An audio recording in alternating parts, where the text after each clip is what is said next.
Dia Netzro est un soldat qui vient tout juste de quitter le champ de bataille après de nombreuses années de guerre. En récompense pour ses services, le roi lui octroie un territoire. Au début, cela ressemble à un grand honneur, mais quand Dia arrive sur place, il réalise que ce prétendu territoire n'est rien d'autre qu'une plaine herbeuse et vide. Il n'y a pas de maison, pas de villageois, pas même une seule grange ou un enclos pour animaux pour l'aider à commencer sa nouvelle vie. Les fonctionnaires qui l'escortent semblent amusés, comme si cette terre stérile était exactement ce qu'un orphelin de fraîche date comme Dia méritait. Il a été nommé seigneur, mais il a plutôt l'impression que le royaume l'a jeté en pleine nature sauvage en lui disant de survivre par ses propres moyens. Selon la compréhension simple que Dia a des choses, un seigneur est quelqu'un qui vit sur ses terres, protège son peuple, perçoit les impôts et les renvoie à la capitale royale. Mais ce sera impossible ici, car il n'y a absolument personne sur cette terre. Après avoir fait le tour de la zone pour l'inspecter, Dia se rend compte que le seul véritable avantage de cet endroit est qu'il dispose d'eau propre. Pour lui, cela seul est précieux, car pendant la guerre, il a dû un jour boire de l'eau boueuse simplement pour rester en vie. Ce soir-là, le nouveau seigneur fraîchement nommé dort dehors, utilisant l'herbe comme lit. Il se dit qu'il va essayer de tenir le coup encore 2 jours. S'il ne trouve toujours pas de moyen de vivre ici, il partira à la recherche du village le plus proche, où il pourra travailler et aider les autres, comme ses parents le lui avaient appris autrefois. Le lendemain matin, alors que Dia dort encore, il est soudainement réveillé par une étrange jeune fille avec une corne sur le front. Elle tient un arc et l'observe avec une méfiance acérée, comme si la moindre mauvaise réponse allait lui attirer une flèche en plein cœur. Elle lui demande qui il est et ce qu'il fait là. Dia, qui est presque trop honnête pour son propre bien, répond d'une manière qui ne fait que rendre la situation encore plus confuse. Finalement, la jeune fille lui demande directement s'il est son ennemi ou son allié. Dia est complètement déconcerté par cette question. Ils viennent tout juste de se rencontrer, alors être forcé de choisir immédiatement un camp lui semble bien trop soudain. Mais en voyant à quel point elle a l'air tendue et en colère, il se rappelle qu'il est désormais un seigneur, et qu'un seigneur doit se tenir aux côtés des gens qui vivent sur ces terres. Dia déclare alors très sérieusement que, quel que soit l'ennemi, il la protégera. À l'instant même où ces mots franchissent ses lèvres, la corne sur le front de la jeune fille commence à briller d'une vive lumière bleue. Elle est stupéfaite par la sincérité de sa réponse. Elle lui attrape alors la manche et lui dit de rester silencieux et de la suivre. La jeune fille conduit Dia vers un camp caché au milieu de la plaine, où vivent de nombreuses personnes dotées de cornes similaires à la sienne. Dia est sous le choc, car il a arpenté cette zone la veille sans voir le moindre signe de leur présence. Elle l'emmène ensuite dans une grande tente pour y rencontrer une vieille femme cornue, la chef de la tribu. Là, la chef demande de quelle couleur la corne de la jeune fille est devenue lorsque Dia a répondu, et la jeune fille confirme qu'elle a brillé en bleu à chaque fois. Il semble que pour cette tribu, la lumière de la corne puisse révéler si les paroles d'une personne sont vraies ou fausses. Dia se présente comme le nouveau seigneur de cette terre et déclare qu'il se tiendra à leur côté, car tous ceux qui vivent ici font partie de son peuple. Mais dès qu'il mentionne le roi et son titre de seigneur, l'atmosphère devient extrêmement tendue. La jeune fille cornue lève immédiatement son arc et le pointe sur Dia, tandis que celui-ci reste là, confus, incapable de comprendre ce qu'il a dit de mal. Heureusement, la chef l'arrête à temps et demande à Dia de leur raconter toute son histoire. C'est ainsi que le passé de Dia est peu à peu révélé. Lorsqu'il était enfant, ses parents lui avaient appris à vivre de manière à aider les autres et à protéger les faibles. Mais à l'âge de 10 ans, ses parents sont morts de maladie, le laissant seul au monde. Au lieu d'abandonner, Dia a rassemblé d'autres enfants orphelins, a nettoyé la ville avec eux, a chassé de faibles monstres et a gagné assez d'argent pour leur permettre de survivre. À l'âge de 15 ans, la guerre a atteint sa ville et Dia s'est porté volontaire pour s'enrôler dans l'armée afin de protéger les gens autour de lui. Sur le champ de bataille, il s'est découvert un talent pour le combat et a accumulé les exploits jusqu'à ce que, après 20 ans de guerre, le roi lui accorde ce territoire vide. Après avoir entendu son histoire, la chef comprend que Dia n'est pas quelqu'un envoyé pour les opprimer. Elle lui pose alors une dernière question pour tester son cœur, s'il n'était pas son peuple, se tiendrait-il toujours à leur côté? Dia n'hésite pas. Il répond joyeusement que même s'ils ne sont pas ses sujets, il reste des voisins vivant sur la même plaine. S'ils ont des ennuis, il continuera à les aider, et il croit qu'ils peuvent toujours devenir alliés. À cet instant, la corne de la chef brille également en bleu, prouvant que les paroles de Dia viennent du fond du cœur. Mais Dia ne comprend toujours pas pourquoi elle pose une question si étrange. Pour lui, quiconque vit sur sa terre fait naturellement partie de son peuple. C'est alors que la chef lui révèle la vérité qui le laisse de glace. Ils ne sont pas ses sujets. Ce sont des ennemis du roi, des membres du peuple même qui a combattu le pays de Dia pendant de nombreuses années. En un jour, Dia est passé du statut de seigneur sans aucun citoyen à la découverte qu'une tribu entière d'anciens ennemis vit sur son territoire. Sa nouvelle vie de seigneur ne sera manifestement pas de tout repos. Alors que Dia essaie encore de digérer le fait que la tribu cornue devant lui a autrefois combattu son royaume, la chef, Mal, commence à lui expliquer la vérité plus en détail. Il y a 50 ans, sa tribu s'est jointe à une grande guerre contre le royaume pour le contrôle des plaines. Ils ont finalement perdu et ont été contraints de se cacher pour survivre. Si ce village peut exister au milieu du territoire sans que personne ne le découvre, c'est grâce au pouvoir magique stocké dans leurs cornes. Grâce à ce pouvoir, toute la tribu peut utiliser une magie de dissimulation pour effacer sa présence. En d'autres termes, ce n'est pas par négligence que Dia n'a pas remarqué le village. Toute la colonie était cachée par une puissante magie. Mal explique également la magie d'évaluation de l'âme présente dans la corne d'Alna. Si la corne brille en rouge, la personne devant elle est dangereuse, hostile ou ment. Si elle brille en blanc, cette personne est inoffensive et n'est pas un ennemi. Mais le bleu est la couleur la plus spéciale. Cela signifie que la personne peut apporter le bonheur et des bénédictions. Depuis qu'Alna a rencontré Dia, sa corne brille en bleu, et combinée à son honnêteté totale, Mal est convaincu qu'il ne représente pas une menace pour la tribu. Après mûre réflexion, Mal propose un accord de coexistence. La tribu prêtera à Dia un abri, de la nourriture et du bétail pour qu'il puisse commencer sa vie de seigneur sur la plaine. En échange, Dia ne doit révéler l'existence du village à personne, et surtout pas au roi. Il doit également veiller à ce que tout conflit entre lui et la tribu ne les entraîne pas dans une autre guerre avec le royaume. Pour Dia, c'est facile à comprendre. Il veut seulement protéger les personnes qui vivent sur cette terre. Il accepte donc joyeusement. Cependant, Mal prend alors une décision qui laisse Dia et Alna stupéfaits. Elle ordonne à Alna de rester aux côtés de Dia et de l'aider. Ils vivront ensemble pour qu'ils puissent apprendre à survivre sur la plaine. Les mots « vivre ensemble » rendent immédiatement l'atmosphère embarrassante. Alna se trouble, et Dia reste tout aussi sans voix. Après cela, une tente nomade est rapidement installée pour Dia. Alna explique que ce genre de tente peut être démontée et déplacée très rapidement en cas de danger, ce qui est parfait pour un peuple qui doit toujours rester sur ses gardes. Elle présente également à Dia le méhar, un animal d'élevage duveteux semblable à un mouton qui peut l'aider à stabiliser ses moyens de subsistance s'il apprend à s'en occuper et à en augmenter le nombre. Dia s'enthousiasme et demande comment il peut accroître la population de son territoire,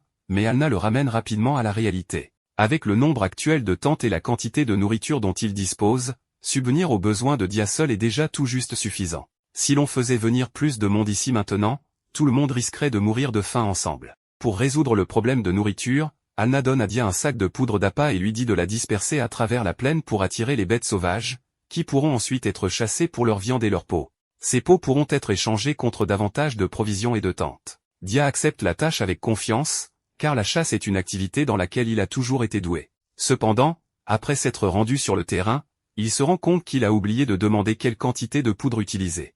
Il verse donc tout le sac sur l'herbe d'un coup. Le résultat ne se fait pas attendre, et arrive en nombre écrasant. Un immense troupeau de taureaux noirs fonce sur lui, chacun d'eux étant sombre, violent et assez puissant pour piétiner la plaine et la rendre plate. Au lieu de paniquer, Dia s'empare de sa hache massive et se jette dans la bataille avec force et instinct pur. Il frappe encore et encore, criant farouchement tout en abattant les taureaux noirs les uns après les autres. Bien que la moitié du troupeau parvienne à s'échapper, le nombre de taureaux noirs qu'il terrasse reste stupéfiant.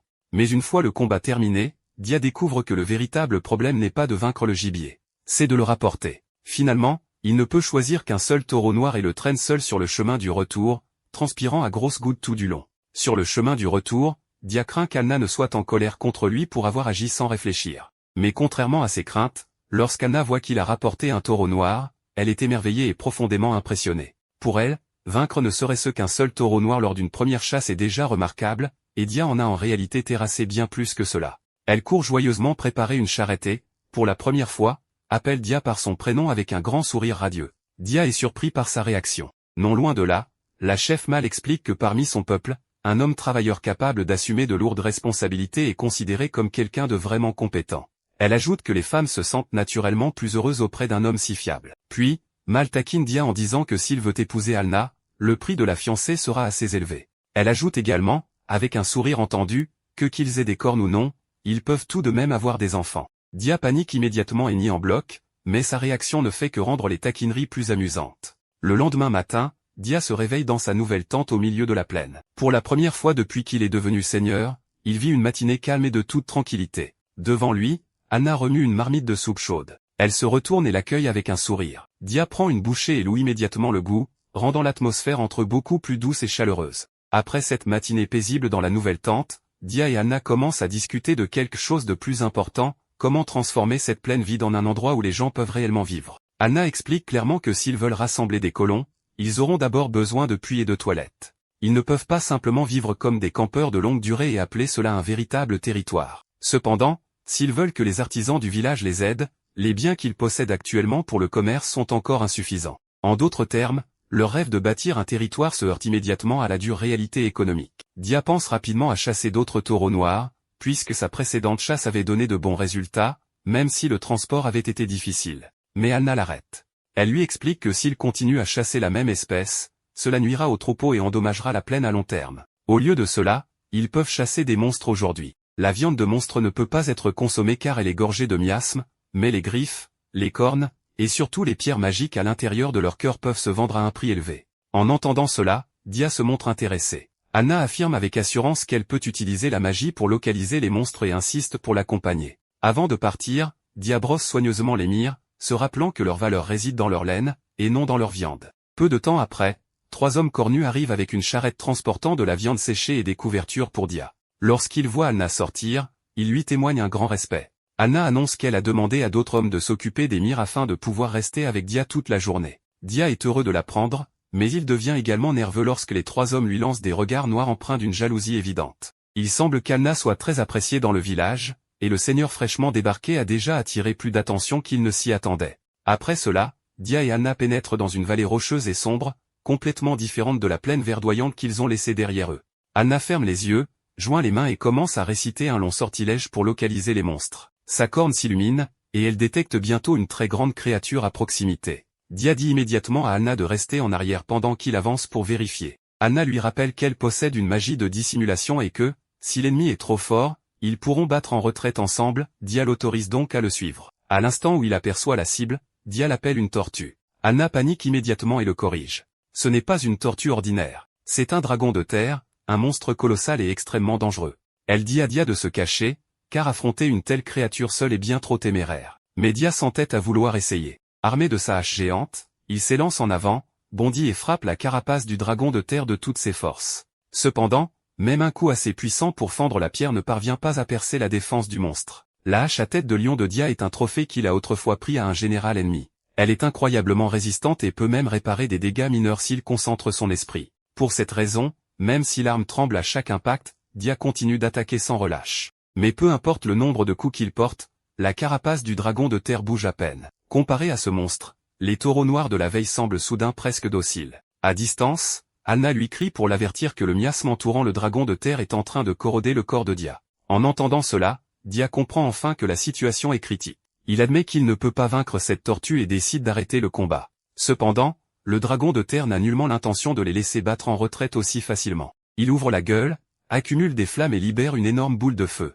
Au début, Dia pense que l'attaque le vise, mais il réalise rapidement que la véritable cible est Alna, qui s'est effondrée au sol. Sans une hésitation, Dia se précipite, bondit devant elle et utilise son corps ainsi que sa hache pour encaisser toute la puissance de l'attaque. Dans ce moment de vie ou de mort, il répète la promesse faite la veille, quel que soit l'ennemi, il la protégera. Ces mots touchent Anna en plein cœur. Face à elle, il n'y a plus ce seigneur étranger envoyé par le royaume, ni ce soldat maladroit qui ne sait que manier la hache. C'est un homme véritablement prêt à se jeter dans la mort pour la protéger. Les larmes envahissent les yeux d'Alna, et ses émotions éclatent avant qu'elle ne puisse les retenir. Au milieu du champ de bataille, alors que le dragon de terre tente encore de les brûler vifs, elle s'écrie et demande à Dia de l'épouser.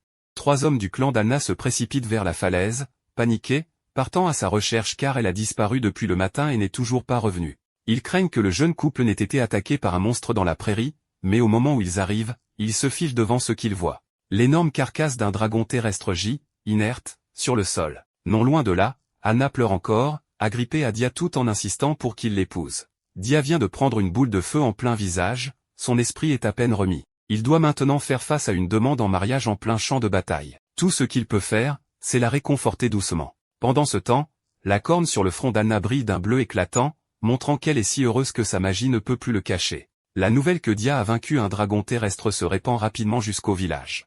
Bientôt, tout le clan accourt, acclamant bruyamment et l'appelant leur chef. Cependant, tuer le dragon n'est que la moitié du travail. L'autre moitié consiste à trouver comment ramener chez eux une carcasse aussi grosse qu'une colline. Tout le village doit rassembler des chevaux, des charrettes et toute la main-d'œuvre disponible. Ils luttent toute la nuit pour traîner le dragon terrestre jusqu'au village. Ce n'est qu'au petit matin qu'ils parviennent enfin à le ramener dans la prairie. Dia regarde la scène bruyante avec confusion, ne comprenant pas pourquoi tout le monde fait tout un plat de ça. Pour lui, ce n'était qu'une chasse ratée qui s'est terminée par un cadavre de dragon. Pour les villageois, en revanche, leur nouveau chef vient d'ouvrir un stock de ressources légendaires en pleine plaine. Dia rencontre le chef du clan, Maul, et lui demande d'échanger tous les matériaux du dragon terrestre en paiement pour creuser un puits et construire des toilettes. Maul rit et lui dit qu'une seule patte de dragon suffirait amplement à payer les deux projets. Le clan ne prendra que le paiement pour le travail de dépeçage.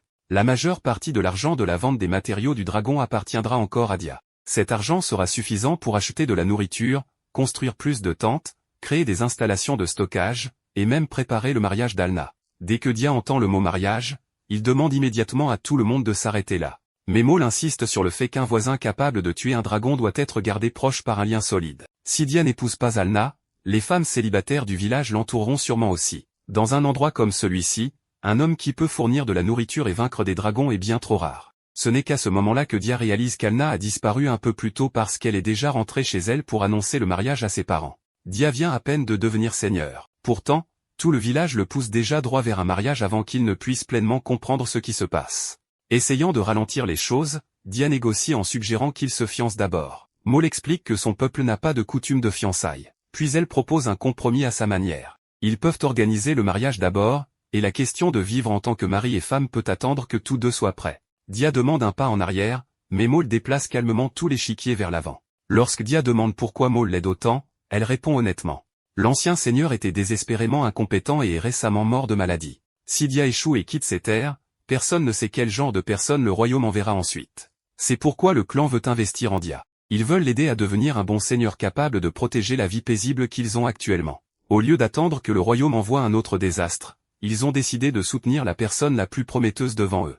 Juste à ce moment-là, deux jeunes hommes du village viennent le féliciter. Ils disent avec enthousiasme qu'Alna a trouvé un excellent parti dès qu'elle a atteint l'âge de se marier. Dia devient curieux et demande quel âge elle a réellement. Puis il reste complètement figé en apprenant qu'Alna n'a que 15 ans alors que lui en a 35. La différence d'âge de 20 ans donne immédiatement à Dia l'impression que cette relation est plus proche d'une relation entre oncle et nièce que d'une relation entre mari et femme. Avant même que la romance ne puisse commencer, la réalité légale et morale l'a déjà frappé de plein fouet. Dia va s'asseoir seul sur un rocher et réfléchir. Il se souvient que la loi du royaume exige qu'une personne ait au moins 18 ans pour se marier. À cause de cela, il décide de considérer les 3 prochaines années comme une période de fiançailles et d'attendre qu'Alna soit légalement adulte. Pendant ce temps, Dia apprendra aussi à gérer son territoire, à s'améliorer lui-même, et à se préparer à devenir un homme responsable. Pour une fois, il gère la situation calmement et sérieusement, prouvant que même s'il est peut-être meilleur avec une hache qu'avec la politique complexe, il sait quand quelque chose compte vraiment. Peu de temps après, Alna arrive en courant avec une expression radieuse.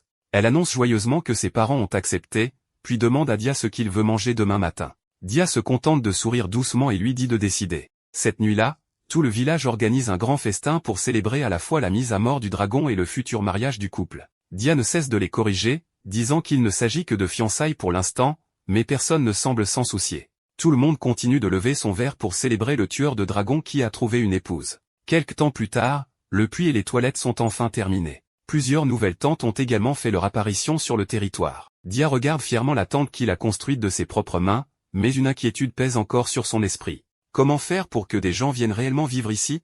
Le territoire a maintenant un puits, des toilettes, un espace de stockage, et même un tueur de dragons. Pourtant, en ce qui concerne l'habitation, il n'y a toujours aucun progrès réel. À ce moment-là, Alna accourt et rapporte que la magie de détection de vie déployée sur la prairie a repéré un groupe de monstres approchant par le nord. Leur nombre n'est pas important, et ils ne sont pas particulièrement grands, mais Dia prend immédiatement son arme. Il refuse de les laisser endommager le puits et les toilettes nouvellement construits, et il ne peut pas non plus laisser un simple troupeau paniquer. Les citoyens n'ont toujours pas trouvé le chemin de son territoire, mais les monstres, eux, savent exactement où venir. Alna veut l'accompagner pour le soutenir. Dia craint que s'ils partent tous les deux, les mères qui se sont attachées à eux ne se réveillent seules et ne deviennent anxieuses. Alna rétorque qu'ils se battront plus efficacement ensemble. Dia finit par accepter. Les deux se cachent derrière un rocher et observent tranquillement un ogre géant marchant vers le territoire. Après avoir examiné son apparence rugueuse et sale, Dia conclut que le monstre n'a presque aucune partie de valeur. Contrairement au dragon terrestre qui a laissé derrière lui un trésor de matériaux, cet ogre a l'air de ne laisser derrière lui qu'un problème de nettoyage.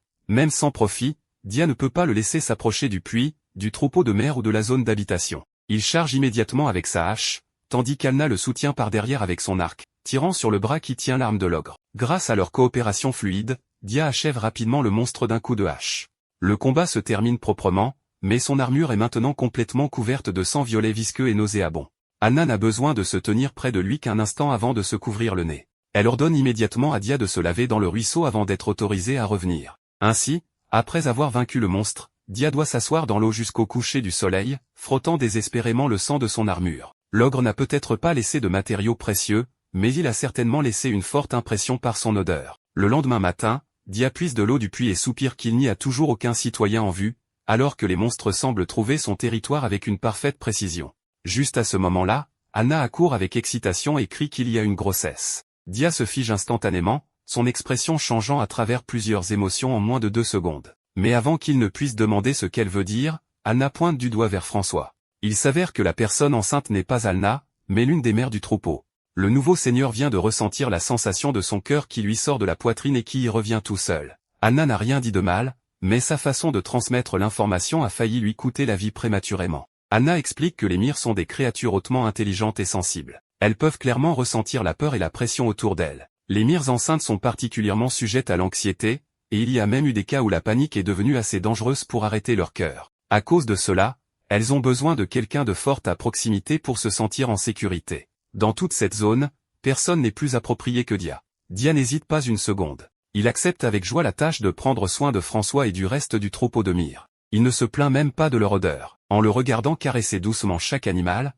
Anna devient émue et l'appelle fièrement son mari. Pendant qu'il parle, la corne d'Anna se met soudainement à briller. Sa magie de détection a détecté une dizaine de personnes approchant par l'est, la direction de la capitale royale. Dia devient immédiatement prudent car il n'a aucune idée de qui viendrait lui rendre visite. Il dit à Anna de se cacher avec la magie et de rester pour protéger les mires. Puis il prend son arme et marche dans la prairie pour accueillir le groupe inconnu. Bientôt, un groupe de 3 cavaliers et de plusieurs soldats apparaît. Le jeune chevalier en armure d'argent appelle joyeusement le nom de Dia dès qu'il le voit. Dia le reconnaît rapidement comme Klaus, un ancien camarade qui a combattu à ses côtés sur le champ de bataille. Les deux se saluent chaleureusement. Pour une fois, Dia est soulagé de voir un véritable humain arriver sur son territoire sans essayer d'attaquer son puits ou de laisser derrière lui une odeur terrible. Klaus explique qu'il n'est responsable que de guider et d'escorter le groupe. La personne qui veut vraiment rencontrer Dia est la noble assise sur le cheval derrière lui, une jeune femme aux cheveux gris avec une présence très digne. Comme le groupe a voyagé loin et est fatigué, Klaus demande à Dia d'emmener tout le monde à son manoir pour se reposer. Dia n'a aucune objection et les ramène calmement à sa demeure. Cependant, à cause de la magie de dissimulation d'Anna, les visiteurs ne voient aucun village et aucun grand manoir. La seule chose devant eux est une tente nomade solitaire au milieu de la prairie. Klaus regarde la tente, puis regarde Dia. Il semble se demander silencieusement si son vieil ami a été nommé seigneur ou abandonné dans une épreuve de survie en pleine nature. Sous la tente, la femme aux cheveux gris se présente officiellement comme Diane, la 3e princesse du royaume. Diane ne peut cacher sa confusion en voyant que Dia vit encore sous une tente. Elle demande où est construit le manoir et où sont passés tous les serviteurs. L'un des chevaliers qui l'accompagne se met en colère et critique Dia pour avoir parlé trop familièrement à la princesse. Mais Dia explique simplement honnêtement qu'il n'y a ni manoir ni serviteur ici. Il n'y a que la tente qu'il a construite lui-même avec difficulté. Il a même l'air plutôt fier en le disant, comme s'il montrait une belle résidence. Sa réponse laisse Diane et Klaus sans voix. Diane demande immédiatement où sont les bâtisseurs, car le roi aurait accordé à Dia une grande récompense et une énorme somme d'argent pour les préparatifs. En entendant cela, Dia reste assis, figé de stupeur. Il n'a jamais reçu un seul sou du royaume. Klaus commence aussi à se mettre en colère pour le compte de son ami. Le roi a bien envoyé de l'argent, mais il n'est clairement jamais arrivé jusqu'à Dia. Quelque part en chemin, cet argent a dû trouver une autre poche. Sous le regard choqué de la princesse Diane, Dia confirme qu'il n'a jamais reçu aucune récompense ni aucun fonds de préparation. Le premier jour sur son territoire, il a même dû dormir dehors en se demandant où il irait trouver à manger s'il ne pouvait pas survivre ici. Il a été nommé seigneur, mais le soutien qu'il a reçu ressemblait plus à être lâché sur une carte vide avec pour instruction de rassembler ses propres ressources. Après avoir entendu cela, Diane comprend que quelque chose ne va clairement pas. Mais au lieu d'enquêter immédiatement sur les fonds manquants, elle met la question de côté et explique le véritable but de sa visite. La capitale royale fait face au risque d'une nouvelle guerre, et elle veut que le héros national Dia retourne sur le front pour les aider. Pour rendre l'offre plus attrayante, Diane promet de lui accorder un mariage avec l'une des 2 femmes assises derrière elle. Elle présente cela comme si elle offrait une grande récompense, complètement ignorante que Dia a failli être poussée au mariage par tout un clan la veille même et qu'il attend maintenant qu'Anna soit assez âgée pour se marier légalement. Dia écoute la proposition, mais ce qui lui vient à l'esprit, ce sont François et le troupeau de mires qui ont besoin de sa protection. Il refuse doucement. Il dit qu'il a déjà quitté le champ de bataille et qu'il n'a actuellement ni homme ni soldat à commander. Techniquement, il a un troupeau de mires, mais les emmener sur le front n'aiderait personne et ne ferait probablement que les terrifier. Diane refuse d'accepter sa réponse et continue de le presser de reconsidérer. Une fois que Dia réalise que la princesse n'a aucune intention de respecter sa décision, son expression se refroidit. Il leur dit brusquement que si c'est tout ce qu'ils sont venus discuter, ils peuvent partir. Le groupe royal a parcouru tout ce chemin pour l'inviter à la guerre, seulement pour se faire poliment montrer la sortie par l'hôte. Le chevalier grossier qui accompagne Diane devient immédiatement furieux que Dia ose parler ainsi à la princesse. Sans avertissement, il dégaine son épée et l'abat vers la tête de Dia.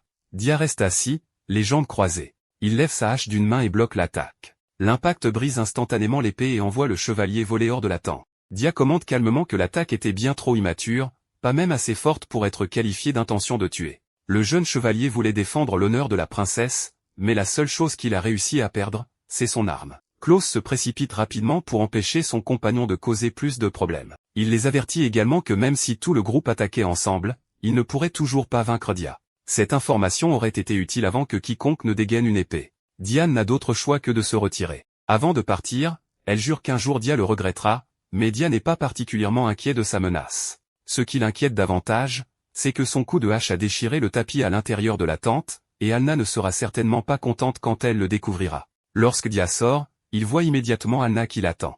Elle admet que l'émir n'arrêtait pas de l'appeler, alors elle a utilisé la magie de dissimulation pour les rapprocher. Ce faisant, elle a aussi observé toute la conversation. Dia pensait recevoir secrètement des invités royaux, mais en réalité, il y avait déjà un public invisible dehors. Alna explique que sa magie d'évaluation des âmes a confirmé que les femmes du groupe royal émettaient toute une couleur rouge représentant le danger et l'hostilité. Une seule personne portait une couleur bleu profond, et cette personne était Klaus. Dia demande si cette couleur signifie que Klaus les voit comme des alliés. Alna ferme les yeux et sourit doucement, disant que cela n'a plus d'importance car ils sont une famille maintenant. Ces simples mots mettent Dia complètement à l'aise. Il se souvient aussi que Klaus a toujours été un bon camarade, quelqu'un qui n'a jamais méprisé ses origines d'orphelin et qui a toujours été fiable sur le champ de bataille. Aucun grand discours n'est nécessaire. Après tant d'années de guerre, Dia a enfin trouvé un endroit qui ressemble vraiment à une famille. Le lendemain matin, Alna détecte une autre personne approchant par l'est. Dia suppose qu'il s'agit simplement d'un voyageur perdu et sort voir, tandis qu'Alna le suit secrètement avec l'émir sous la magie de dissimulation.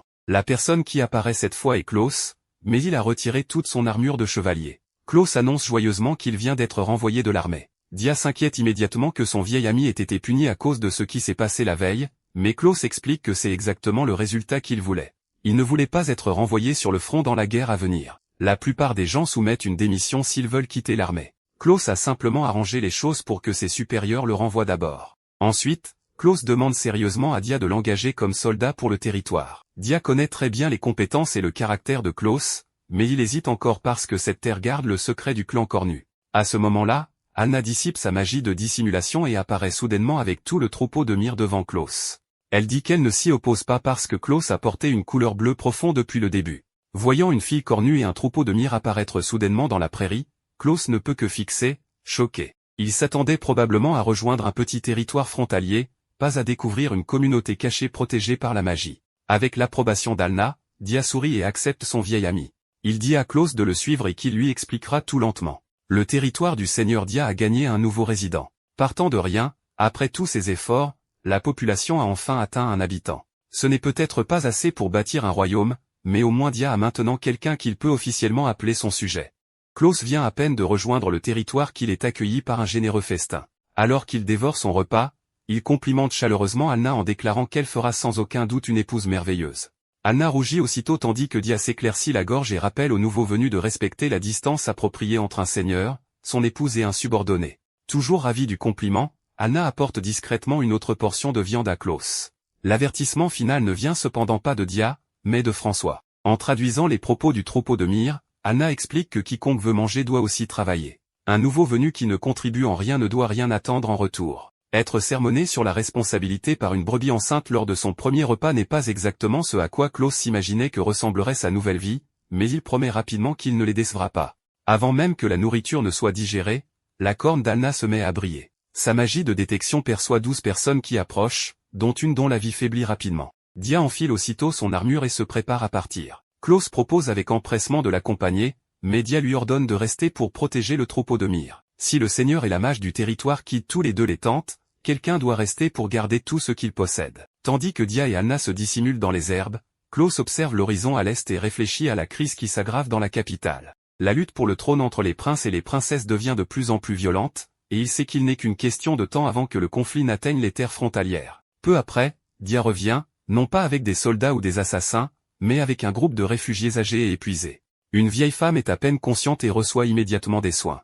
Ils viennent de Kasdex, où des années de conflits internes ont détruit les foyers et épuisé les réserves de nourriture. Le seigneur local a réduit le nombre de bouches à nourrir en chassant les personnes âgées de son territoire. Leur guide est May, une diseuse de bonne aventure âgée de 90 ans qui a utilisé ses pouvoirs pour trouver l'unique chemin qui pourrait leur permettre de survivre. Dia se réjouit ouvertement d'apprendre que son territoire pourrait bientôt accueillir 12 nouveaux habitants. Klaus, en revanche, aborde la situation de manière plus pragmatique. La plupart des réfugiés sont âgés et incapables d'effectuer de lourds travaux, ce qui signifie qu'ils pourraient devenir un fardeau pour une colonie qui possède déjà très peu.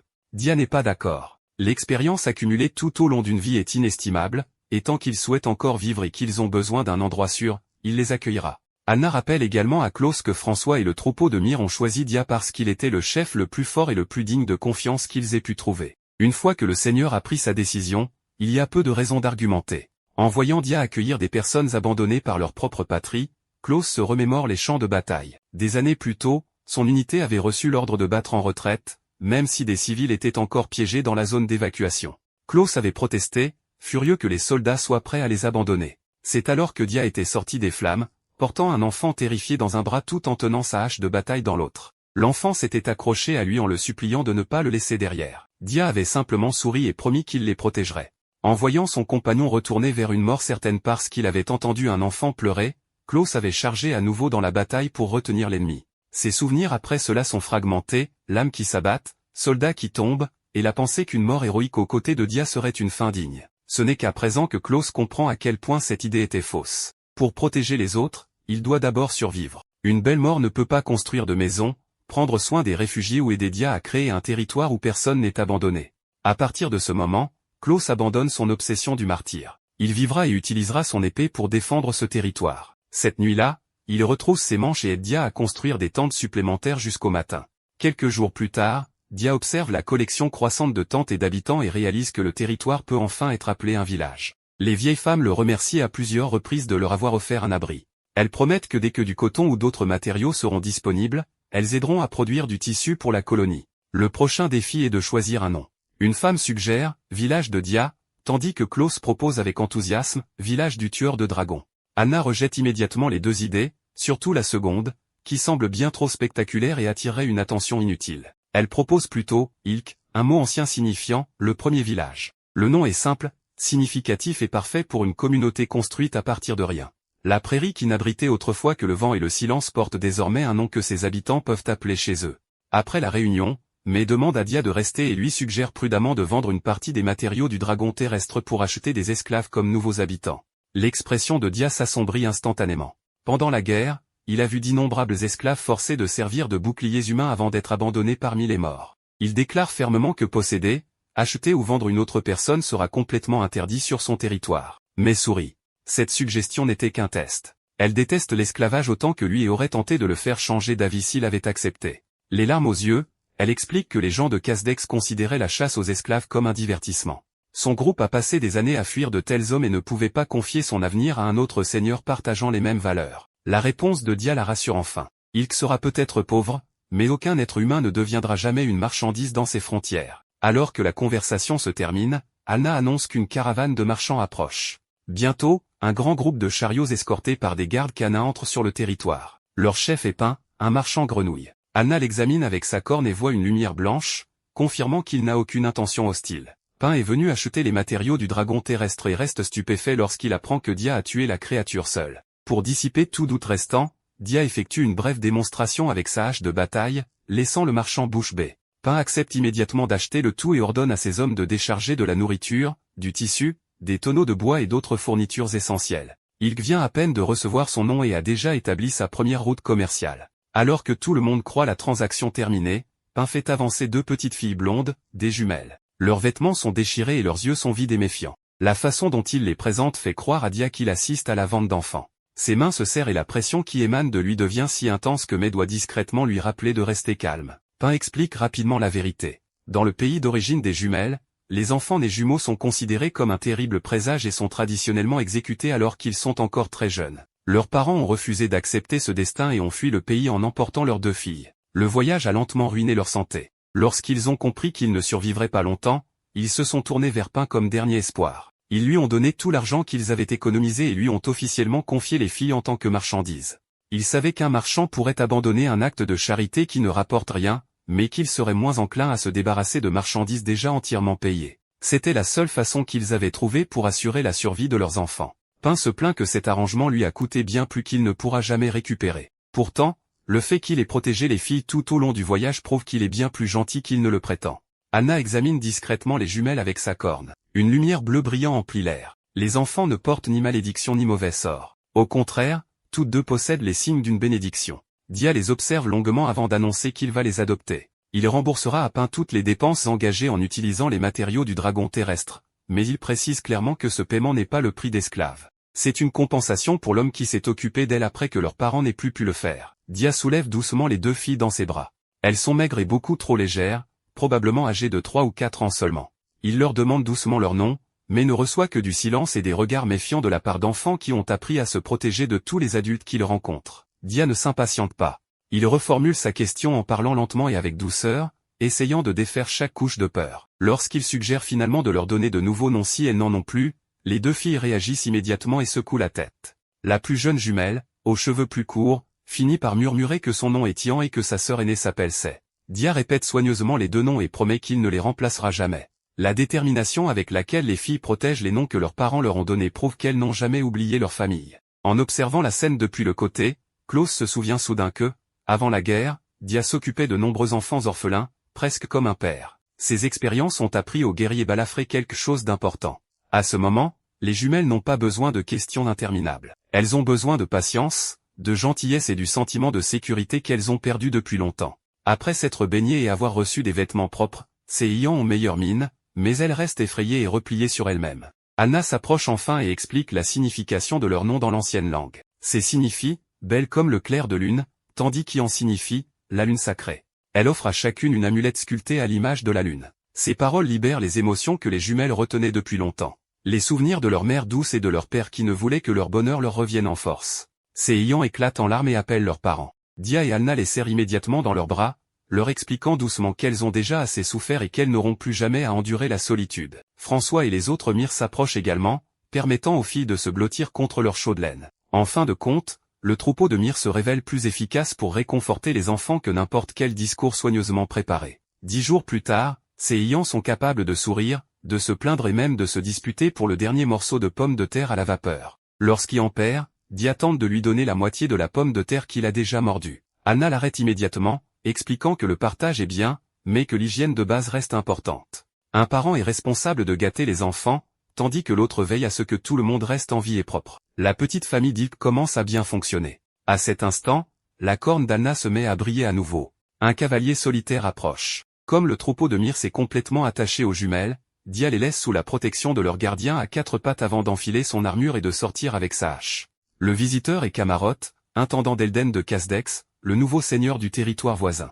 Anna reste cachée et confirme que son âme apparaît blanche, ce qui signifie qu'il n'a aucune intention hostile immédiate. Camarot demande la permission pour le groupe de son maître d'entrer dans la colonie, mais Dia refuse sans hésitation. Il ne veut pas que des invités inconnus s'approchent d'Ilk. Elden est le deuxième fils qui a récemment remporté la guerre civile à Casdex, et les rumeurs affirment qu'il garde un grand nombre d'esclaves féminines. Bientôt, un carrosse extravagant apparaît à travers la prairie. Le corpulent Elden en descend, entouré de plusieurs femmes voilées. Le nouveau seigneur ne peut cacher sa surprise face à ce qu'il découvre. D'un côté se tient un homme qui a émergé victorieux d'une guerre pour le pouvoir, accompagné de serviteurs, de gardes et d'un carrosse luxueux. De l'autre se tient un homme qui a construit un territoire à partir d'herbes, de tentes, de moutons et de personnes rejetées par le reste du monde. La rencontre n'a pas encore commencé. Elden Casdex arrive dans les prairies avec tout un convoi et un grand nombre d'accompagnants, mais Dia refuse fermement de les laisser approcher du village d'Ilk. Sa méfiance ne vient pas du fait qu'Elden soit le seigneur voisin, mais des rumeurs affirmant que celui-ci garde de nombreuses esclaves. Le village d'Ilk abrite beaucoup de personnes qui ont autrefois été abandonnées ou persécutées.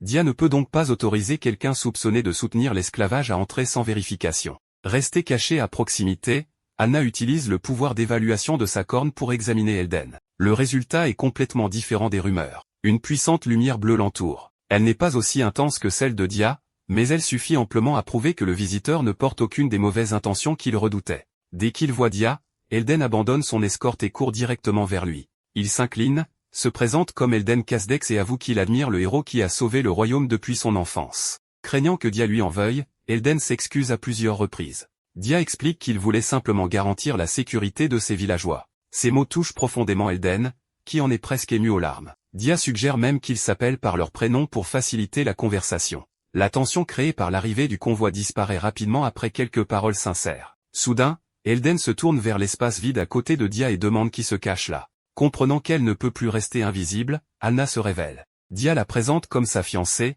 tandis qu'Alna le corrige discrètement en disant « épouse ». Ce simple mot, prononcé tout bas, suffit à figer Dia sur place. Elden remarque la corne sur le front d'Alna et demande si elle est une demi-humaine. Leur conversation permet d'établir que ce terme désigne largement les races qui ressemblent aux humains, ce qui signifie qu'Alna peut également être classée ainsi. Dès qu'Elden apprend que le héros qu'il respecte a choisi une future épouse d'une autre race, il se jette au cou de Dia et se met à pleurer bruyamment. Il demande ensuite si les deux ont déjà des enfants.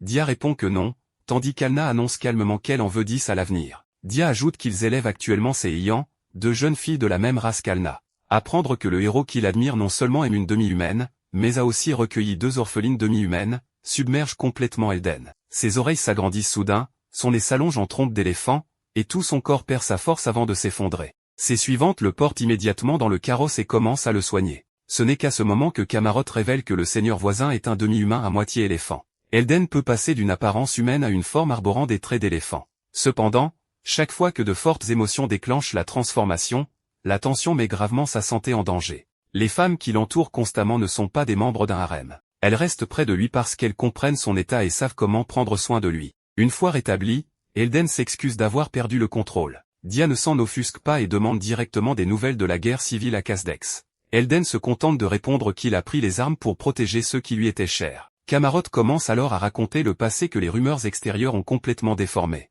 L'ancien seigneur, Ankar, avait déjà une épouse et des enfants. Son fils aîné avait hérité à la fois de son apparence et de son terrible caractère. Étrangement, Ankar s'était particulièrement attaché à un bel enfant né d'une esclave éléphante. Il l'avait publiquement reconnu comme son fils et lui avait accordé un statut noble. Cet enfant était Elden. À 5 ans, Elden avait enfin appris la vérité sur son ascendance et découvert que sa mère biologique était toujours traitée comme une esclave. Dès lors, mère et fils ne pouvaient se rencontrer qu'en secret. Elden avait également commencé à aider discrètement d'autres demi-humains opprimés. Sa conviction que toutes les races méritaient un traitement égal s'était donc formée dès l'enfance.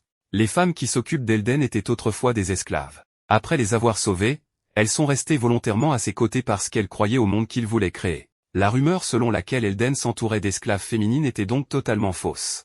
Lorsqu'Ankar avait découvert qu'Elden protégeait secrètement les demi-humains et tentait d'éliminer la discrimination au sein de Casdex, il avait menacé de le tuer, d'assassiner sa mère et d'exterminer tous les demi-humains du territoire. Confronté à cette menace, Elden n'avait eu d'autre choix que la résistance. Il avait lancé une rébellion, uni humains et demi-humains sous la même cause, et vaincu la faction d'Ankar. La guerre civile n'avait pas commencé parce qu'Elden convoitait le pouvoir politique, mais parce qu'il voulait sauver les personnes qu'il aimait. Dia comprend enfin pourquoi Elden s'est montré si ému en voyant sa famille. Le village d'Ilk est encore pauvre, mais humains, Oni, enfants orphelins et Mir y vivent déjà côte à côte comme les membres d'une même maisonnée. C'est exactement l'image qu'Elden rêvait de créer. Une fois calmé, Elden explique que la renommée de Dia s'est déjà répandue dans tout Casdex.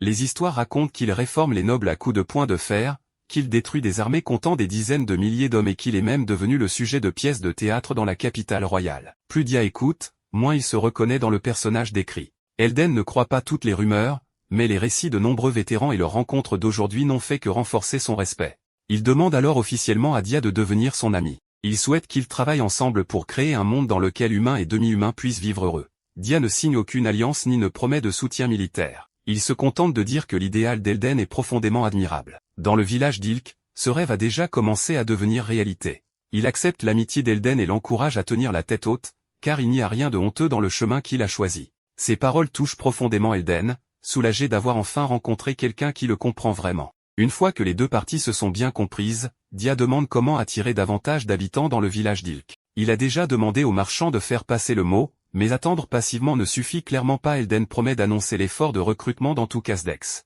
Cependant, il prévient que le problème le plus urgent est la nourriture. Le village d'Ilk doit commencer à stocker des vivres et à développer la capacité de produire sa propre nourriture avant l'arrivée de l'hiver. Augmenter la population sans avoir assez à manger ne ferait que créer une crise plus grave. Dia prend ce conseil très au sérieux.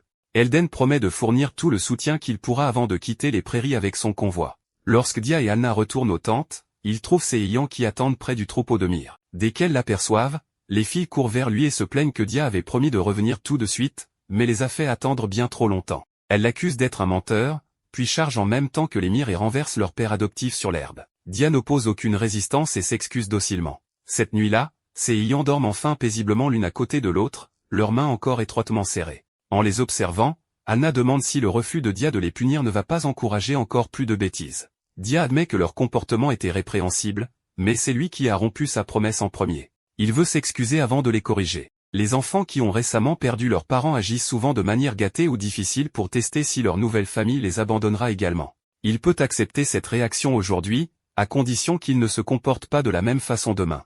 Il établira cependant des limites fermes. Anna comprend que Dia ne les gâte pas sans limite. Il est en train de reconstruire leur confiance. Dia mentionne ensuite qu'il travaillait comme fermier avant la guerre et qu'il souhaite tenter de cultiver des terres. Anna regarde les plaines recouvertes d'herbe et se demande si la terre coopérera avec cette ambition. Leur discussion est interrompue lorsque la corne d'Anna se met soudain à briller. Elle perçoit un grand groupe qui approche d'une direction différente de celle empruntée par le convoi d'Elden. Une troupe armée traverse silencieusement les prairies en pleine nuit sans lune, rendant leurs intentions hostiles évidentes. Dia veut qu'Anna reste derrière, mais elle insiste fermement pour l'accompagner. Sans trace ni lumière, il aurait du mal à localiser quiconque seul. Tandis que sa magie sensorielle et de dissimulation est particulièrement utile dans l'obscurité, Klaus est chargé de protéger Seiyang. Dia et Alna disparaissent alors dans la nuit. Sur les plaines, un groupe de mercenaires encapuchonnés avance à la lumière des torches et tout en consultant une boussole. Leur chef, une femme aux cheveux clairs, leur rappelle qu'ils ont été payés généreusement et n'ont donc pas le droit de se plaindre. Ils ont choisi une nuit sans lune parce que leur cible est Dia, le héros national qu'il serait presque impossible de vaincre en plein jour lors d'un affrontement direct. Plusieurs membres affirment encore que les histoires à son sujet doivent être exagérées. La femme les avertit de ne pas sous-estimer Dia. Elle leur ordonne également de tuer Elden s'ils le rencontrent. La récompense est de 100 pièces d'argent pour la vie d'Elden et de 10 pièces d'or supplémentaires pour celle de Dia. Dès que l'argent est mentionné, tout le groupe s'anime. Ignorant que l'obscurité est sur le point de se transformer en cage autour d'eux, une traînée de lumière rouge fend la nuit. Lial est touché par une flèche et s'effondre. La chef ordonne immédiatement à tout le monde de tirer en direction de la lumière, mais celle-ci disparaît avant que leur flèche ne retombe dans l'herbe. Leur ennemi ne tire que quelques flèches, mais presque aucune ne rate sa cible. Les mercenaires ne comprennent pas comment la position de chaque personne a pu être identifiée avec une telle précision. Ils tirent au hasard pour forcer leur attaquant à faire du bruit. Lorsque l'herbe bouge au loin, plusieurs épéistes se détachent de la formation et chargent dans cette direction. À cet instant, la lame en forme de tête de lion de la hache de bataille de Dia apparaît soudainement juste devant eux. Il émerge des ténèbres, repousse le premier homme et abat les autres avant qu'ils puissent correctement tourner leurs armes. En quelques secondes, 4 mercenaires ont perdu la capacité de combattre. La chef panique et ordonne à tout le monde de se regrouper, mais la formation s'est déjà effondrée. Alna apparaît d'une autre direction avant de disparaître à nouveau grâce à sa magie de dissimulation. Les intrus finissent par comprendre qu'Alna contrôle le combat à distance pendant que Dia attaque chaque faiblesse dès qu'elle apparaît. Un mercenaire masculin distingue assez clairement les yeux bleus, l'armure de fer et l'énorme hache de bataille pour reconnaître l'homme devant lui. Il admet avec terreur que même 100 pièces d'or ne rendraient pas ce risque acceptable, mais il lève tout de même son épée et charge. Dia bloque l'attaque directement, le domine en un seul échange et met fin à la confrontation principale sans subir de blessures graves. Pendant que les autres sont maîtrisés, la femme aux cheveux argentés s'enfuit immédiatement vers une forêt proche. Elle maudit ses compagnons inutiles, sachant que le fait d'être découvert par Dia signifie que le plan a déjà échoué. Dès qu'elle s'arrête derrière un arbre, une ancienne blessure se ravive soudain dans son corps et la force à s'effondrer de douleur. L'agonie fait ressurgir un souvenir sombre, un homme d'apparence noble se vante de son pouvoir et se moque de Dia, le traitant de roturier qui a gagné un peu de statut mais qui a osé s'opposer à lui. Il parle également d'une humiliation qu'il a autrefois subie à cause de Dia et jure de se venger. Le souvenir est trop fragmenté pour déterminer s'il a engagé les mercenaires ou si la haine est dirigée contre quelqu'un d'autre. De retour sur les prairies, la plupart des mercenaires ont été désarmés et forcés de s'agenouiller en rang. Dia vérifie d'abord Alna. Une flèche lui a seulement éraflé la joue. Alna s'excuse parce qu'elle a instinctivement émis un son lorsque la flèche est passée, révélant ainsi sa cachette. Dia ne la blâme pas. Il se tourne vers les prisonniers et leur dit qu'ils doivent maintenant comprendre à quel point leurs actions étaient stupides. L'un d'eux tente d'argumenter qu'ils sont des mercenaires et non des bandits, mais dès que l'expression de Dia devient froide, il se tait immédiatement. En tant que seigneur du territoire, Dia condamne chaque attaquant capturé à l'exil. Alna considère cette punition bien trop clémente, car ils sont entrés dans les plaines armées avec l'intention de le tuer. Dia admet que voir la blessure sur sa joue l'a rendu extrêmement en colère. Cependant, personne de leur côté n'a été tué et les dégâts ne sont pas assez graves pour justifier l'exécution de ces personnes en représailles. Si les prisonniers regrettent sincèrement leurs actes, l'exil suffit à clore l'incident. S'ils reviennent et causent à nouveau des problèmes, sa hache ne montrera pas la même clémence. Tout le monde comprend que Dia aurait pu les tuer à tout moment s'il l'avait voulu, aussi personne n'ose protester. Anna est encore déçue que la femme aux cheveux argentés se soit échappée, mais la vue des épées, arcs, armures et masses confisquées améliore rapidement son humeur. Dia ne comprend pas pourquoi une collection d'armes anciennes semble si précieuse.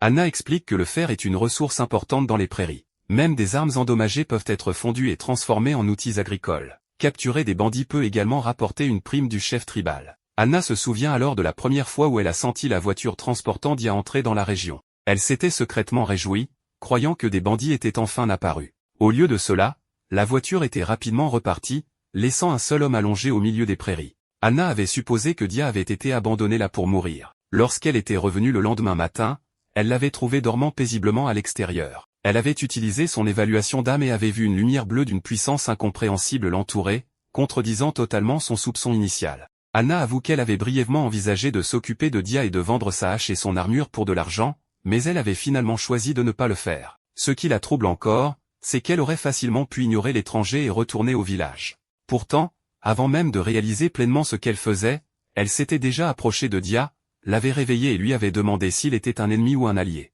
Même maintenant, Anna ne comprend pas pourquoi elle a ressenti un si fort désir de lui parler. Le résultat de l'évaluation avait réduit ses soupçons, mais cela n'explique pas entièrement ce choix. Elle sait seulement que cette décision l'a menée à sa vie actuelle aux côtés de Dia, des deux jeunes filles et du troupeau de Myre. Dia était autrefois un homme solitaire, abandonné au milieu des plaines. Il a désormais un village et une famille qui l'attendent. Cela seul suffit à prouver que le choix d'Anna à l'époque n'était pas une erreur. De retour dans le présent, Anna regarde Dia tandis que la corne sur son front se met à briller sous l'effet d'émotions de plus en plus difficiles à dissimuler. Elle imagine s'approcher et embrasser sa joue, mais ce baiser n'existe que dans ses pensées. Anna rougit violemment, se retourne et s'enfuit en courant. Dia n'a aucune idée de ce qui vient de se passer. Il ne voit que son départ soudain, alors il l'appelle et se lance à sa poursuite en brandissant sa hache. Le héros capable de vaincre tout un groupe de mercenaires reste complètement impuissant face aux sentiments d'Anna. L'épisode se termine alors qu'Anna est toujours incapable d'exprimer ce qu'elle veut, pendant que Dia continue de la poursuivre à travers les prairies obscures.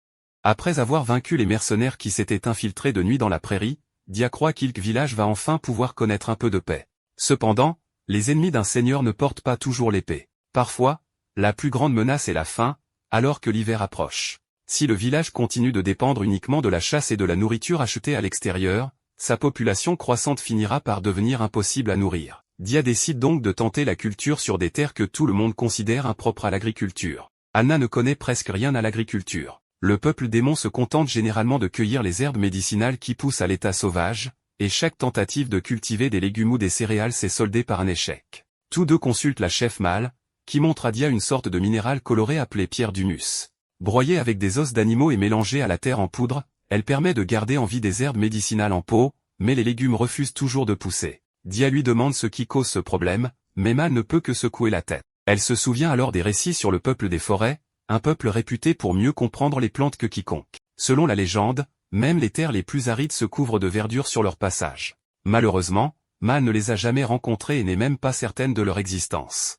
Pour l'instant, ce n'est qu'une rumeur, pas une solution concrète. Dia décide malgré tout de poursuivre ses expériences. S'il découvre une méthode efficace, il la partagera avec la tribu, car l'avenir des réserves de nourriture concerne tout le monde sur la prairie. La discussion sérieuse prend soudain une autre tournure lorsque Mal aborde la question de l'accroissement de la population. Elle explique que toute la tribu attend avec impatience que Dia et Anna aient des enfants, et propose même des herbes médicinales s'ils ont besoin d'aide. Dia refuse immédiatement et lui demande de ne jamais donner quoi que ce soit à Anna en secret.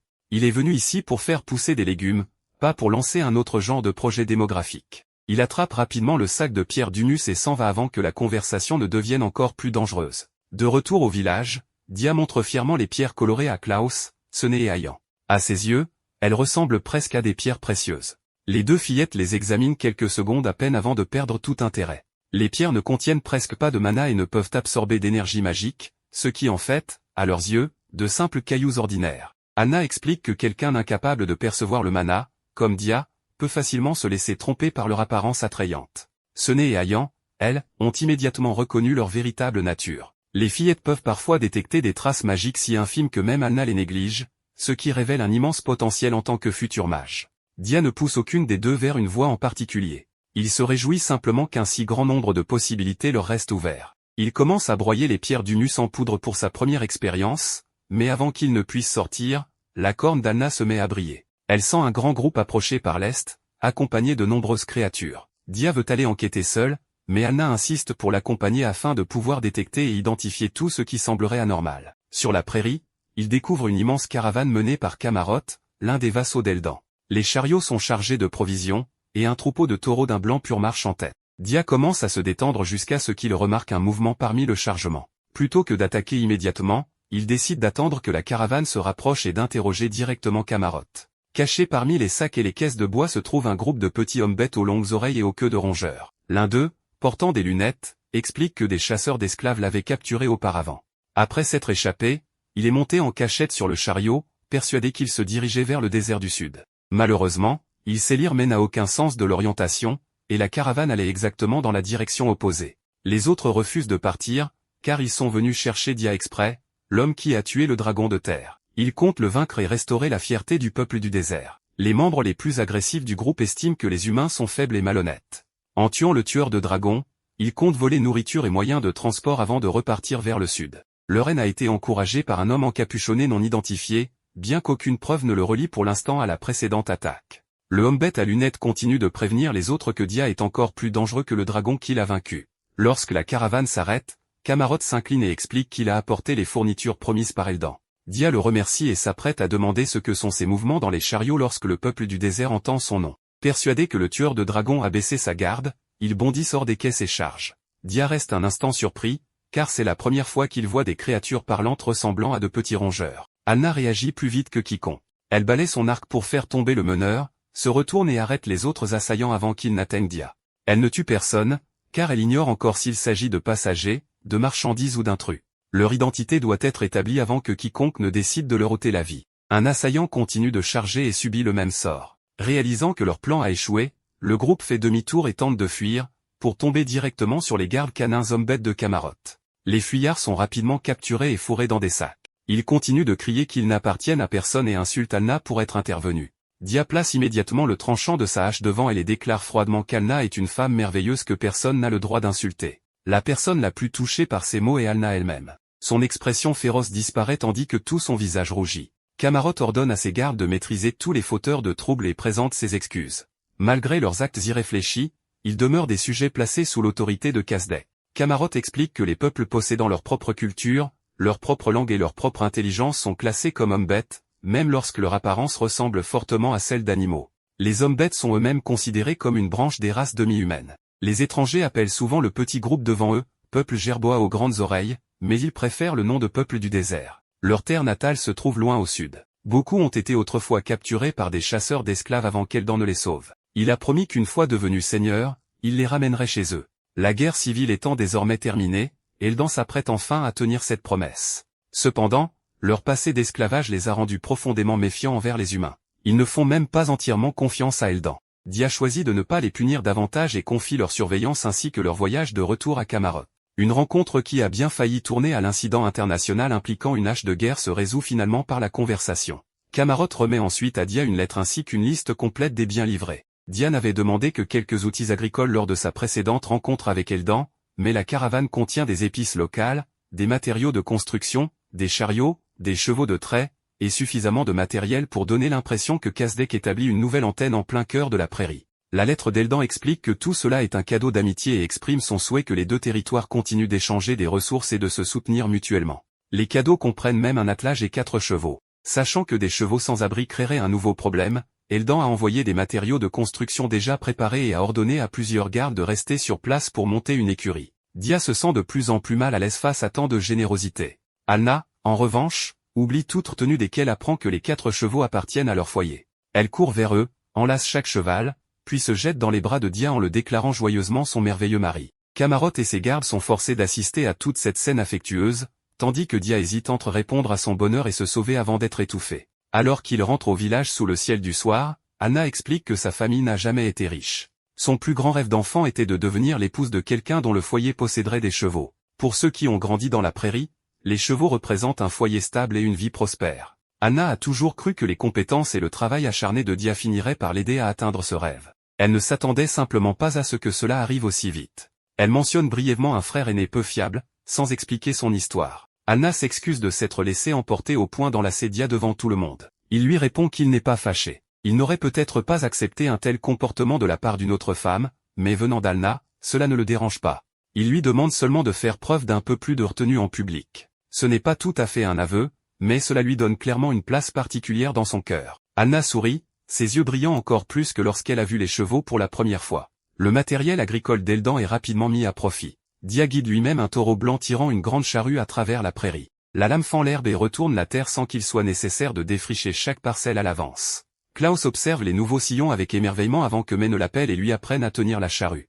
Un homme habitué à manier l'épée se retrouve désormais à lutter avec un cadre en bois. L'agriculture est moins dangereuse que la guerre, mais elle est tout aussi capable d'épuiser les bras. Les anciens du village, autrefois considérés comme un fardeau par leur ancienne patrie, deviennent la plus grande source d'expérience d'Ilk. Mais recommandent de laisser la terre se reposer 3 jours avant de planter, et d'utiliser de la cendre d'herbe et de bois pour l'améliorer. Dia divise le champ d'essai en 2 sections. L'une reçoit de la cendre, l'autre est traitée à la pierre d'humus. Si l'une des 2 méthodes fonctionne, le village aura de l'espoir. Il commence aussi à envisager un réservoir, car le ruisseau voisin est petit et pourrait s'assécher pendant l'été. Klaus accepte immédiatement de se charger du creusement. Pendant la guerre, il a creusé tant de tranchées défensives que ce travail lui est presque devenu instinctif. Pendant que tout le monde prépare le champ, Anna envoie Sonné et Ayant chercher Dia pour le dîner. Les fillettes s'accrochent à ses vêtements et lui demandent si l'agriculture est difficile. Puis elle lui demande s'il serait triste de travailler dur sans obtenir de résultats. Dia répond calmement que si quelqu'un a vraiment fait tout ce qui était en son pouvoir et que le résultat ne correspond toujours pas à ses espoirs, il doit finir par l'accepter. La véritable inquiétude des fillettes se cache derrière une autre question, serait-il fâché si elle lui cachait quelque chose? Dia ne les force pas à révéler quoi que ce soit. Il trace une distinction claire. S'il s'agissait de dissimuler délibérément quelque chose de nuisible, il serait déçu. Mais tout le monde a le droit de garder des secrets personnels qui ne blessent personne. Sonné et Ayant se détendent visiblement et s'enfuient en courant. Dia revient sur le sujet plusieurs fois dans les jours suivants, mais les 2 fillettes restent silencieuses. Les voyant redevenir joyeuses et jouer normalement avec les autres villageois, il choisit de ne pas insister. Protéger leur sentiment de sécurité compte plus que d'obtenir une réponse immédiate. 3 jours plus tard, le champ expérimental est prêt. Anna apporte des graines d'une herbe médicinale capable de germer en une seule nuit, ce qui leur permettra de déterminer rapidement si le sol s'est amélioré. Au même moment, la nouvelle écurie à côté du village est achevée. Camarotte explique que tout le bois avait été préparé à l'avance, son équipe n'a eu qu'à transporter les pièces et à les assembler selon les instructions d'Eldan, ce qui a permis de terminer la structure en 3 jours. Dia souhaite exprimer sa gratitude et prépare plusieurs caisses de matériaux issus du dragon de terre pour que le groupe de Kasdek les ramène chez eux. Lorsque Camarotte et ses gardes entendent la quantité, leurs visages se vident de toute couleur. La valeur du cadeau dépasse largement le coût de la construction de l'écurie. Certains se demandent même si Dia prépare quelque chose, mais celui-ci souhaite sincèrement seulement les remercier de leur aide. Camarotte accepte à contre-cœur, en considérant que les matériaux sont simplement confiés à Kasdek et seront utilisés plus tard d'une manière qui profitera aux 2 territoires. Lorsque la caravane repart, Sonné et Ayant sont attristés de devoir dire au revoir à des gens qui ont passé plusieurs jours au village. Anna les console et leur rappelle qu'elles doivent encore nourrir les chevaux. Le sens des responsabilités les éloigne rapidement de leur tristesse. Dia retourne au champ. Le lendemain matin, des pousses apparaissent bel et bien, mais chacune d'elles est faible, jaunâtre et affaissée, comme si la ville avait déjà quitté. Dia n'abandonne pas immédiatement. Il suppose que la terre n'a pas eu assez de temps pour se reposer et plante un nouveau lot. Le jour suivant donne le même résultat. Il conclut alors que la quantité de traitement était insuffisante et ajoute davantage de pierre d'humus. Un autre jour passe, mais les pousses continuent de mourir ou de ne pas se développer. Dia paraît de plus en plus épuisé, mais continue de vouloir expérimenter. Anna finit par poser une main sur son épaule et l'arrête. Trop de pierre d'humus pourrait abîmer la terre, et continuer ne fera que gaspiller le reste de leurs graines. En regardant les rangées flétries, Dia accepte l'échec. Ils ont essayé la cendre, la pierre d'humus, et des plantations répétées, mais aucune de leurs méthodes actuelles ne fonctionne. Il ne se met pas en colère et ne blâme personne. Il dit simplement que certaines choses ne réussissent pas, peu importe les efforts qu'on y met. Si l'agriculture est impossible pour l'instant, il se concentrera sur l'accomplissement de ses autres devoirs. Sa réponse fait écho à celle qu'il avait donnée auparavant à Sonné et Ayant. Cachées derrière la clôture, les 2 fillettes ont tout entendu. Ayant se sent triste, car elle veut aider son père adoptif mais ne sait pas ce qu'elle peut faire. Sonné tient le collier laissé par leurs parents. Ensemble, elles appellent doucement leur mère et leur père et leur demandent de leur révéler un chemin à suivre. À cet instant, les 2 colliers émettent une lueur bleue. Une voix ténue leur parvient soudain,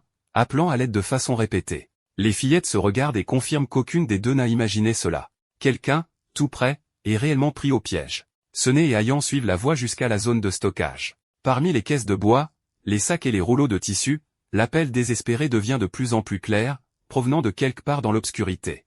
Sené et Ayan suivent la voie jusqu'à la zone de stockage. Parmi les caisses de bois, les sacs et les rouleaux de tissu, l'appel désespéré devient de plus en plus clair, provenant de quelque part dans l'obscurité. Sené et Ayan unissent leurs forces pour ouvrir un coffre enfoui sous une pile d'affaires et y découvrent une femme bête. Dès qu'elle est libérée, la femme remercie sans arrêt les deux fillettes et se présente sous le nom d'Emma Géliboa, membre du peuple Gerboa aux grandes oreilles. Bien qu'elle ne paraisse pas plus grande qu'une enfant, Emma insiste immédiatement sur le fait qu'elle est déjà adulte. Même le livre et les lunettes qu'elle porte ont été fabriqués par elle-même pour soutenir ses études. Emma explique que des membres de sa tribu ont secrètement suivi la caravane de Camarot dans l'intention de causer des ennuis à Dia, tandis qu'elle-même s'est simplement retrouvée mêlée à l'affaire. Depuis son arrivée à Ilk, elle est restée coincée dans la zone de stockage. En entendant cela, Sené et Ayan comprennent rapidement qu'Emma pourrait être l'étrangère idéale à qui poser des questions sur un sujet qu'elles ne peuvent pas encore révéler à Dia ni à quiconque au village. Emma échappe à peine au coffre qu'elle se retrouve directement plongée dans le plus grand secret des deux sœurs. Après avoir entendu toute l'histoire, Emma confirme que Sené et Ayan sont en réalité des membres du peuple des forêts, un peuple qui vit au cœur des forêts, protège la vie végétale, et finit par faire partie intégrante de la forêt elle-même. Lorsqu'un membre du peuple des forêts approche de la mort, il peut transférer sa force et son savoir dans une graine et la laisser en héritage à quelqu'un qui lui est cher. Leurs pouvoirs sont également directement liés aux plantes. Ils peuvent canaliser de l'énergie magique dans la végétation pour accélérer sa croissance, tout en créant des barrières capables de repousser les maladies et les miasmes nocifs. Sené et Ayan sont encore trop jeunes, si bien qu'elles ne peuvent pour l'instant guère faire plus que faire germer des graines ou créer des barrières sur une zone limitée. Emma comprend immédiatement pourquoi leurs parents leur avaient interdit de laisser des humains découvrir ses capacités. Si des gens cupides apprenaient ce que les fillettes savent faire, les deux enfants pourraient facilement être transformés en outils. Emma demande pourquoi Sené et Ayan ont choisi de rester avec Dia si leurs parents les avaient si fortement mis en garde contre les humains. Les fillettes admettent qu'elles avaient d'abord envisagé de s'enfuir pour tenir leurs promesses. Mais plus elles vivaient à Ilk, plus elles se rendaient compte que Dia était complètement différent des humains qu'on leur avait appris à craindre. Ses immenses mains sont étonnamment douces chaque fois qu'il prend soin d'elles, tandis que sa façon de parler, maladroite mais chaleureuse, leur rappelle leurs parents. Alna, Klaus, les femmes âgées du village, et même le troupeau de méhards, les ont toujours traités comme des membres de la famille. Le problème, c'est que Dia continue de travailler chaque jour dans les champs, expérimentant tour à tour la cendre de bois et la pierre d'humus, pour ne voir à chaque fois les nouvelles pousses dépérir. Sené et Ayan sentent que quelque chose draine l'énergie de la terre. Si le problème persiste, les cultures n'ont presque aucune chance de survivre. Y remédier nécessiterait une barrière créée par le peuple des forêts. Les fillettes pensent que Dia ne les exploiterait jamais s'il apprenait la vérité, mais elles ne veulent toujours pas trahir la dernière volonté de leurs parents. Emma propose alors rapidement une solution simple, attendre que tout le monde s'endorme, se faufiler jusqu'au champ, et créer la barrière en secret. Ainsi, personne n'en saura jamais rien. Une fois la nuit tombée, Emma quitte la zone de stockage pour repérer le chemin. Avec des yeux capables de voir clairement dans l'obscurité, elle se glisse entre les tentes et se dirige vers Sené et Ayan, endormis près des méhards. En chemin, elle doit passer tout près de Dia et redouble de prudence, n'ayant aucune envie de réveiller le célèbre tueur de dragons. Heureusement, il dort profondément. Emma finit par réveiller les deux sœurs et les presse de partir rapidement avant le lever du soleil. Le plan aurait dû être simple à partir de là, mais il faillit s'effondrer dès le premier pas. Sené et Ayan ont visiblement une peur bleue du noir. D'ordinaire, chaque fois qu'elles doivent sortir la nuit, elles demandent à Dia ou à Alna de les accompagner. Même avec Emma pour les guider, leurs pas ralentissent nettement. À cet instant, les deux colliers renfermant les graines laissées par leurs parents se mettent à briller faiblement. Sené et Ayan appellent doucement leur mère, comme pour se donner un peu plus de courage, puis se prennent la main et continuent d'avancer. Emma comprend alors que le souvenir de leurs parents aide discrètement les deux enfants à garder leur élan. Une fois au champ expérimental, Sené et Ayan se tiennent côte à côte, se prennent la main, et récitent ensemble une incantation dans la langue du peuple des forêts. La lumière de leur collier se répand sur le sol, et une énergie magique verte s'étend peu à peu en un immense dôme recouvrant les champs. Des flux de lumière s'enfoncent dans la terre là où toutes les tentatives précédentes avaient échoué. Bientôt, un vert éclatant commence à apparaître parmi les pousses affaiblies. Les fillettes s'illuminent aussitôt de joie, leur tâche accomplie, tandis qu'Emma se détend enfin après avoir vu ce plan secret, mené par trois petites silhouettes, réellement réussir. La partie la plus difficile, cependant, survient à leur retour. Sené et Ayan sont si épuisés qu'à peine arrivés sous la tente, elles tirent Emma entre elles et s'endorment aussitôt. La Gerboa tente désespérément de s'échapper, sachant qu'elle sera sûrement découverte au matin, mais les deux sœurs dorment déjà bien trop profondément pour la lâcher. Pendant qu'Ilk dort encore, les récits sur Dia et Eldan se répandent déjà bien au-delà du village.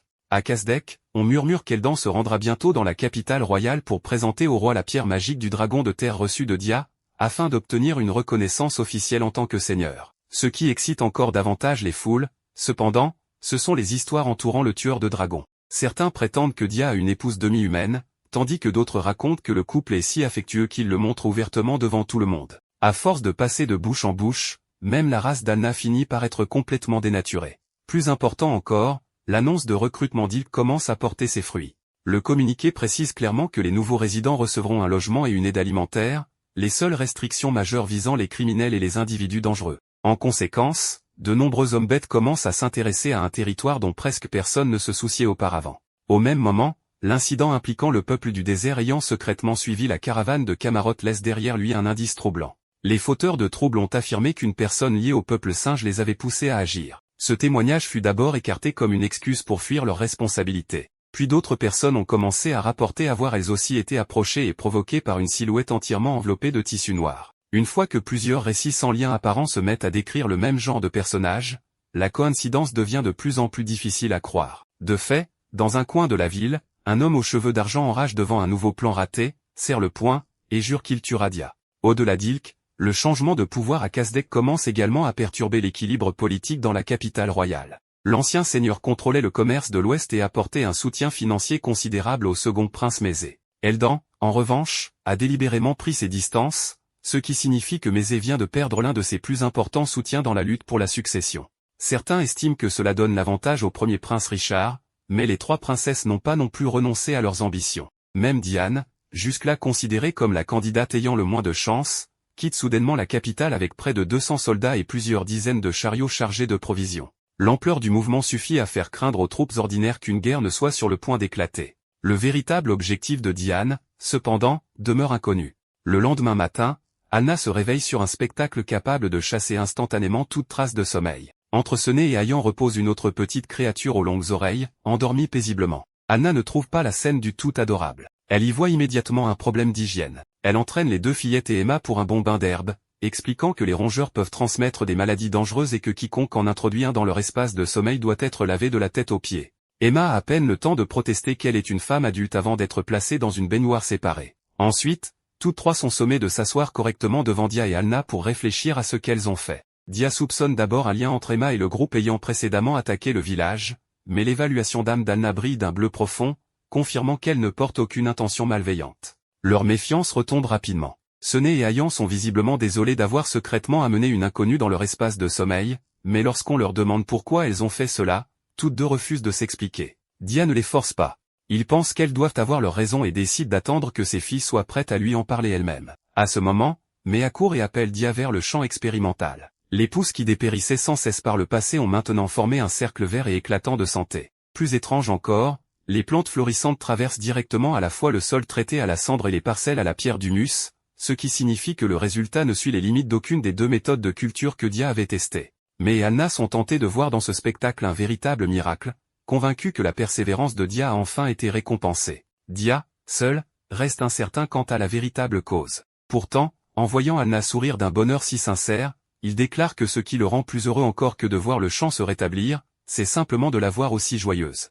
Cette remarque toute simple suffit à faire rougir Alna. Avant que le village ne puisse achever de célébrer, un autre visiteur inhabituel arrive à Ilk. Une petite créature elle est capable de parler émerge d'une caisse de marchandises. Dia sursaute, mais s'excuse rapidement de sa réaction impolie. Le nouveau venu se présente sous le nom de Gérant, membre du peuple pigeon et du corps de messager d'Eldan. Gérant apporte une lettre urgente expliquant que le petit peuple canin s'intéresse vivement à l'annonce de recrutement d'Ilk. Il précise que le peuple canin existe en deux variétés, grande et petite. Les plus grands sont plus forts et plus humanoïdes, tandis que les plus petits ressemblent bien davantage à des chiens mais possèdent une constitution plus faible. Les petits chiens ont entendu parler d'Ilk par des membres de leur race qui avaient déjà visité les lieux. En apprenant que le territoire ne fait aucune discrimination entre humains et demi-humains, nombre d'entre eux ont commencé à espérer s'y installer. Sené et Hayan s'enthousiasment aussitôt à l'idée de voir d'adorables petits chiens arriver au village. Dia, cependant, refuse de décider seul. Il affirme qu'il faut d'abord consulter les habitants déjà présents à Ilk. Ce n'est que si les résidents actuels donnent leur accord qu'il accueillera les nouveaux venus.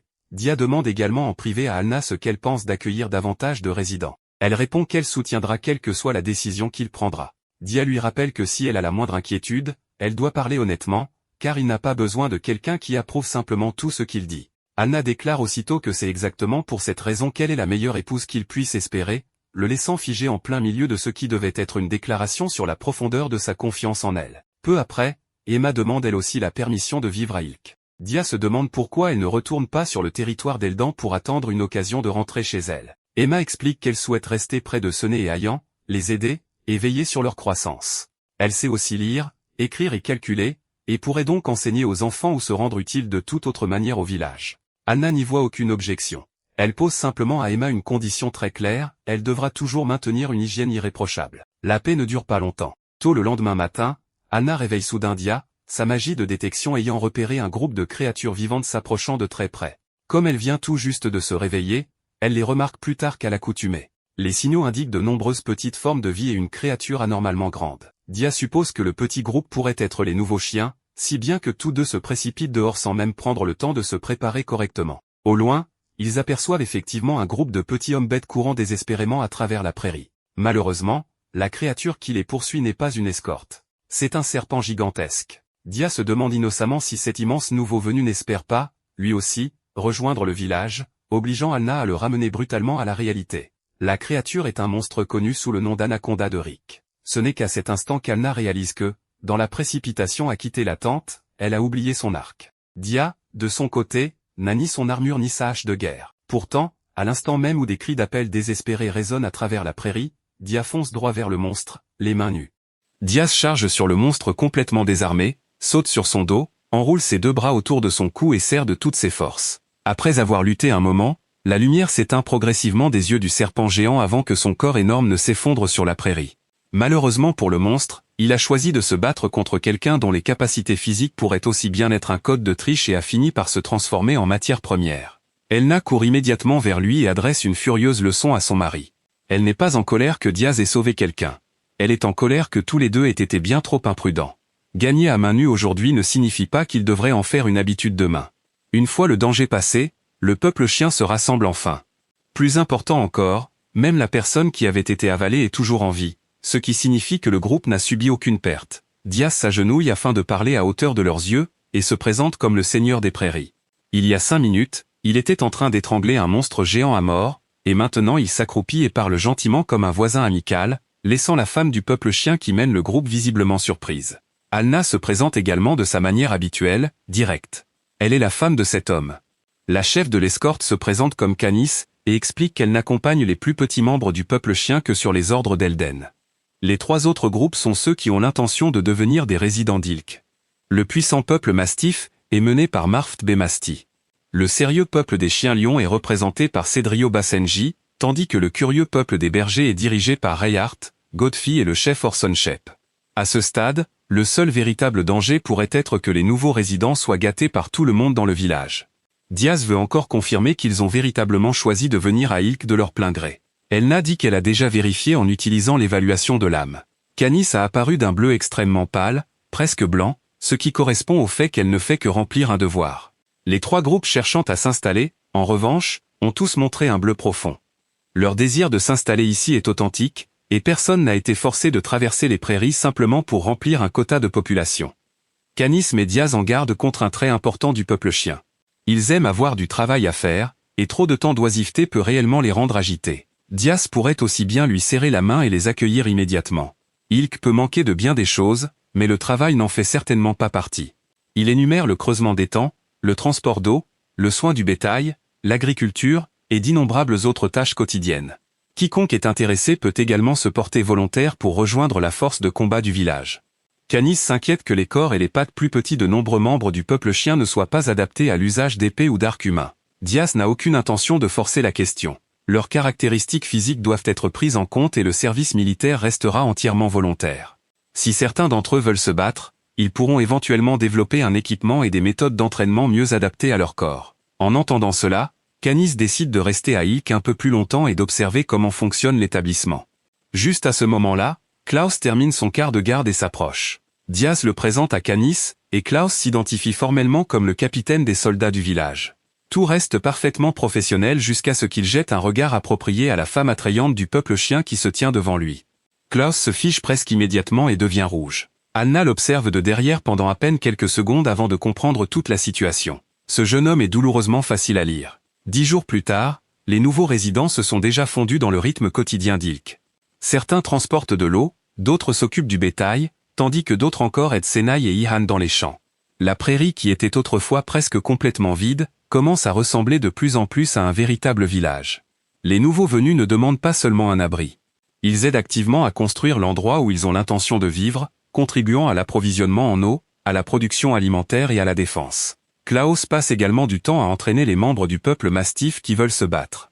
En seulement 10 jours, leur coordination s'améliore de façon spectaculaire. Lors d'un exercice, ils chargent ensemble, s'accrochent à Klaus depuis plusieurs directions et parviennent réellement à faire tomber leur propre instructeur au sol. Individuellement, ils peuvent ne pas être écrasants, mais des nombres coordonnés sont une affaire entièrement différente. Les regarder rappelle à Diaz les chiens militaires qui ont causé de sérieux problèmes à son camp pendant la guerre. Ces nouveaux résidents peuvent comprendre les ordres, communiquer et se coordonner entre eux. Avec le bon équipement, leur potentiel de combat est clairement considérable. Lorsqu'un stagiaire du peuple chien trébuche sur une pierre et se blesse à une patte, Klaus s'assoit immédiatement et la bande. Canis est surprise de voir un humain traiter un soldat du peuple chien avec autant de soin. Klaus donne une réponse simple. La race n'a rien à y voir. Si un camarade se blesse alors qu'il en est responsable, alors prendre soin de cette blessure fait partie de son devoir. Ilk n'a pas besoin d'accrocher une grande déclaration d'égalité à l'entrée. La façon dont ses habitants se traitent les uns les autres en dit déjà assez. Tandis qu'Ilk est occupé à creuser des étangs et à travailler les champs, une tempête très différente se forme autour de la famille royale. Diane mène ses partisans dans le tombeau de Sansarif, le roi fondateur du royaume, et leur ordonne d'inventorier ses trésors afin qu'ils puissent être utilisés comme fonds militaires. Elle retire ensuite le sceptre ancien appartenant au premier roi. L'un de ses subordonnés la prévient qu'entrer dans un tombeau royal interdit sans autorisation, et en retirer un trésor national, est déjà suffisamment grave pour être considéré comme un crime majeur. Diane demande froidement qui exactement a l'intention de la poursuivre. Dans son esprit, tout ce qu'elle fait sert à l'élimination d'un traître et l'homme dont elle veut la tête est Diaz. Diane déclare qu'après l'avoir tué, elle confisquera toutes les propriétés d'Ilk et les matériaux de Dragon de Terre, utilisera ses ressources pour bâtir une armée, puis éliminera les frères et sœurs qu'elle méprise, et s'emparera elle-même du contrôle du royaume. Elle possède même un atout assez puissant pour choquer Prunia, le sceau royal du roi. Avec lui, des paroles peuvent être transformées en décrets officiels capables d'entraîner tout un territoire dans la guerre. Même ainsi, Diane n'est peut-être pas réellement le joueur le mieux placé sur l'échiquier. Dehors, un homme aux cheveux argentés dans une cape rouge observe secrètement tout et rejette en privé la famille royale comme une collection d'imbéciles facilement manipulables. C'est le même homme qui a accusé Diaz d'avoir tué des civils, et a affirmé que le titre de héros national n'était rien de plus qu'un mensonge. Si Diane parvient à tuer Diaz, l'homme satisfera enfin sa rancune. Ensuite, il prévoit de tuer Diane également et de prendre lui-même le rôle de héros. La nouvelle que Diane a pris le sceptre, porte le sceau royal et a commencé à marcher vers Nzro parvient rapidement à Richard. Il comprend immédiatement à quel point la situation est devenue dangereuse. De nombreux commandants de chevaliers tiennent Diaz en haute estime. Si la famille royale transforme cela en une confrontation directe, il y a une possibilité très réelle qu'une grande quantité de puissance militaire se range du côté de Diaz à la place. Priya est toujours infiltré parmi les gens de Diane, et veut continuer à rassembler des informations, mais Richard lui ordonne d'arrêter. Quelqu'un suggère de mobiliser les armées nobles pour poursuivre Diane. Richard rejette cette idée tout aussi rapidement.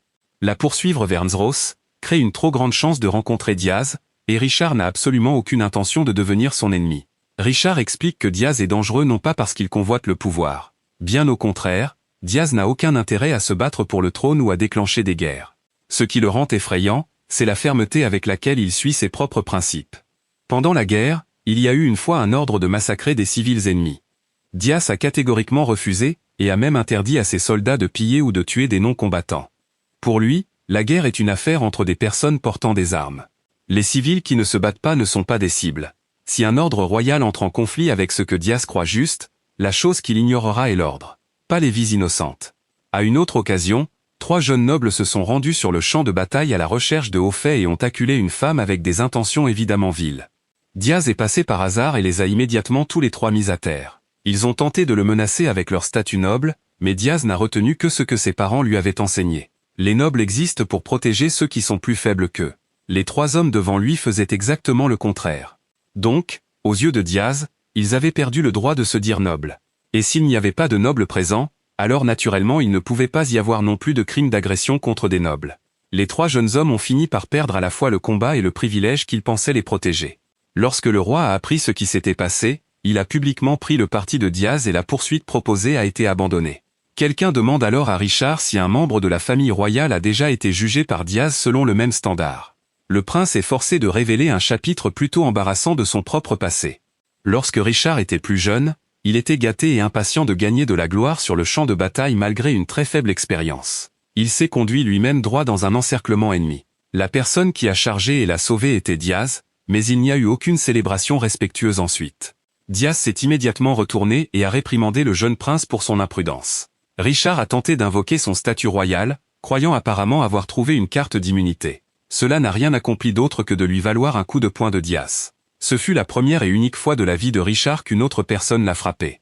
Ensuite, Diaz a gardé le jeune prince avec lui et l'a entraîné pendant 3 mois complets. L'un des compagnons de Richard remarque que ces mois ont clairement eu une influence énorme sur l'homme que Richard est finalement devenu. Richard révèle également que son père n'avait jamais l'intention d'exiler Diaz à la frontière et de l'y abandonner.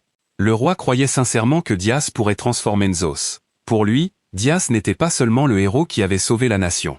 Il était aussi l'homme qui lui avait sauvé la vie et un ami qui avait combattu à ses côtés pendant 20 ans de guerre. Cela soulève une question évidente.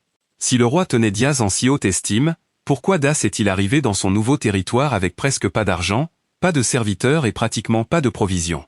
Richard confirme que le roi avait préparé tout le soutien nécessaire. Ses ressources n'ont simplement jamais atteint Das.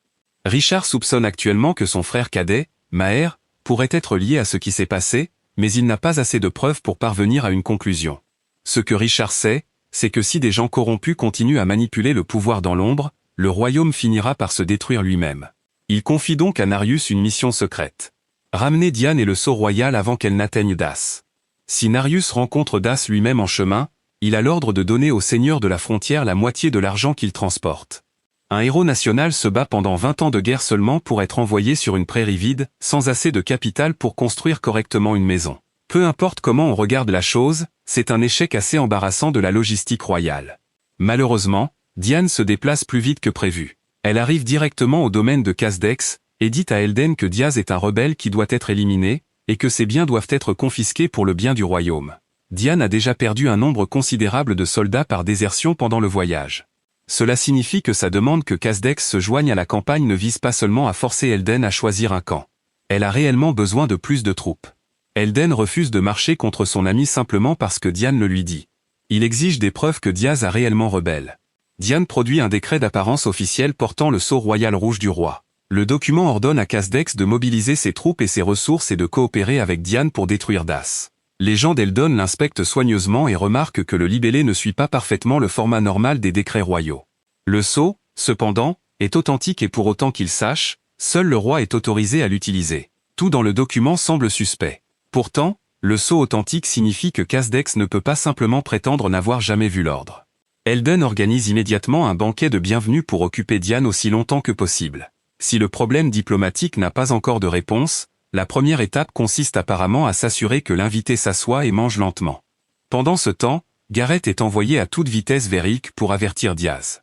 Elden et ses conseillers n'ont aucune envie de voir Diaz entraîné dans une lutte de succession royale. La question touche également directement les intérêts de Casdex. Das transforme une prairie autrefois considérée comme sans valeur, en une terre capable de produire des récoltes.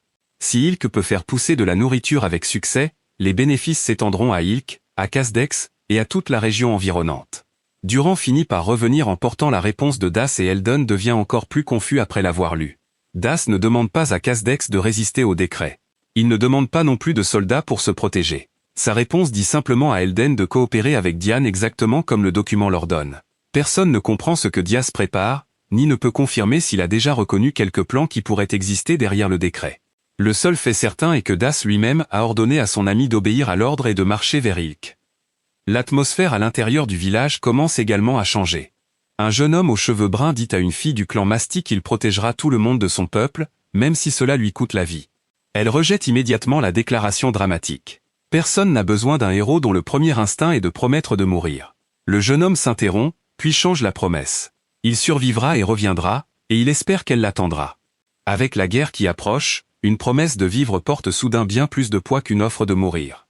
Peu de temps après, Diaz est pleinement en armure, sa hache de combat fermement en main. Cette fois, Alna n'aura pas besoin de le sermonner pour être entré en bataille avec une configuration complètement désarmée.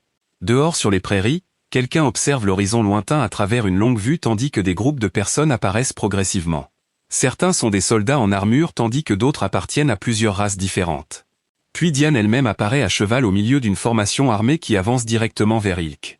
Les discussions dans la capitale royale, le sceau royal volé, le décret présenté à Casdex et la mystérieuse réponse de Das, ont tous finalement convergé vers le même point. Diane arrive avec une armée entière déployée sur les prairies. Face à elle, la force venue d'Ilk ne compte que Dia, Clouse, et seulement 10 guerriers du peuple mastif. La différence de nombre est évidente, d'autant plus que la formation de Diane inclut même des renforts venus d'Elden, mais c'est Dia lui-même qui avait dit à Elden d'obéir au décret du roi. Il refuse de laisser le jeune seigneur devenir un traître à cause de lui, et Elden envoie déjà secrètement à Ilk des informations sur les effectifs et le déploiement des troupes. Klaus demande où se trouve sa belle-sœur Elna, car avec son tempérament, il s'attendait à la voir se tenir tout devant, prête à démarrer le combat elle-même. Dia secoue immédiatement la tête. Il a promis de garder le village Oni caché. Et si les choses tournent mal, le rôle d'Elna est d'utiliser la magie pour dissimuler Ilk et tous ceux qui s'y trouvent. Au départ, Dia croyait que les villageois pourraient simplement plier bagages et s'enfuir. Mais cela signifierait aussi abandonner les champs que Séné et Ian ont travaillé si dur à cultiver. Pour deux enfants qui ont déjà perdu un foyer, ces champs sont devenus un autre foyer. Dia est désormais leur père, et il refuse de tout plaquer et de fuir dès que le danger apparaît. Ama remarque la cloche de commandement de l'ennemi et propose une approche plus tactique, combattre en reculant. Attirer les soldats de Diane dans les pièges à fosse, puis capturer la princesse et forcer des négociations. Dia veut toujours éviter que des gens du même royaume ne s'entretuent. Son objectif est de mettre à terre quiconque les attaque, pas de leur ôter la vie. La cloche de commandement sonne, mais les soldats en face restent complètement immobiles, comme si toute l'armée venait de perdre le Wi-Fi. Clouse observe à travers une lunette et finit par réaliser qu'Elden a littéralement installé une table au milieu de la prairie et sirote tranquillement du thé. L'officière de Diane exige furieusement de savoir s'il refuse d'obéir aux ordres. Elden reste parfaitement calme et répond qu'il ne fait que suivre les enseignements de son défunt père. Les nobles doivent maintenir une dignité convenable, et quand c'est l'heure du thé, on boit naturellement du thé. Casdex a déjà fourni à Diane des provisions, de l'argent, et plus d'1 millier de soldats, exactement comme demandé. Mais ordonner à autant de monde de charger deux adversaires à la fois serait tout simplement indigne. Incapable de faire quoi que ce soit contre Elden, Diane se tourne vers les mercenaires. Leur capitaine, Gordon, apprend que la cible est Dia et comprend instantanément pourquoi la récompense semblait si alléchante alors que personne ne voulait du contrat. En plus de 20 ans de guerre, bien trop de mercenaires ont eu la vie sauve grâce à Dia. L'attaqué reviendrait à mettre volontairement son nom sur la liste noire de la moitié de la profession. Le plus insultant, c'est que leur employeur a caché l'identité de la cible jusqu'à la bataille elle-même. Gordon rend immédiatement l'avance qu'il avait reçue et retire toute sa compagnie du champ de bataille. Diane perd tous ses renforts, et l'armée qui couvrait initialement le terrain se réduit à environ 50 soldats réellement disposés à avancer. Clouse fait remarquer que les troupes restantes semblent toujours très motivées. En entendant cela, Dia change immédiatement de plan. S'il n'en reste qu'autant, inutile de s'embêter avec des pièges à fosse compliqués. Ils peuvent simplement assommer tout le monde, capturer Diane, et discuter ensuite. Ima manque presque de faire une poussée de tension. Ils ont passé tout ce temps à creuser des pièges pour absolument rien. Avant qu'elle ne puisse finir de se plaindre, Dia lui dit de se boucher les oreilles, attrape sa hache de guerre et charge directement dans la formation. Son rugissement ébranle toute la prairie. De retour à Ilk,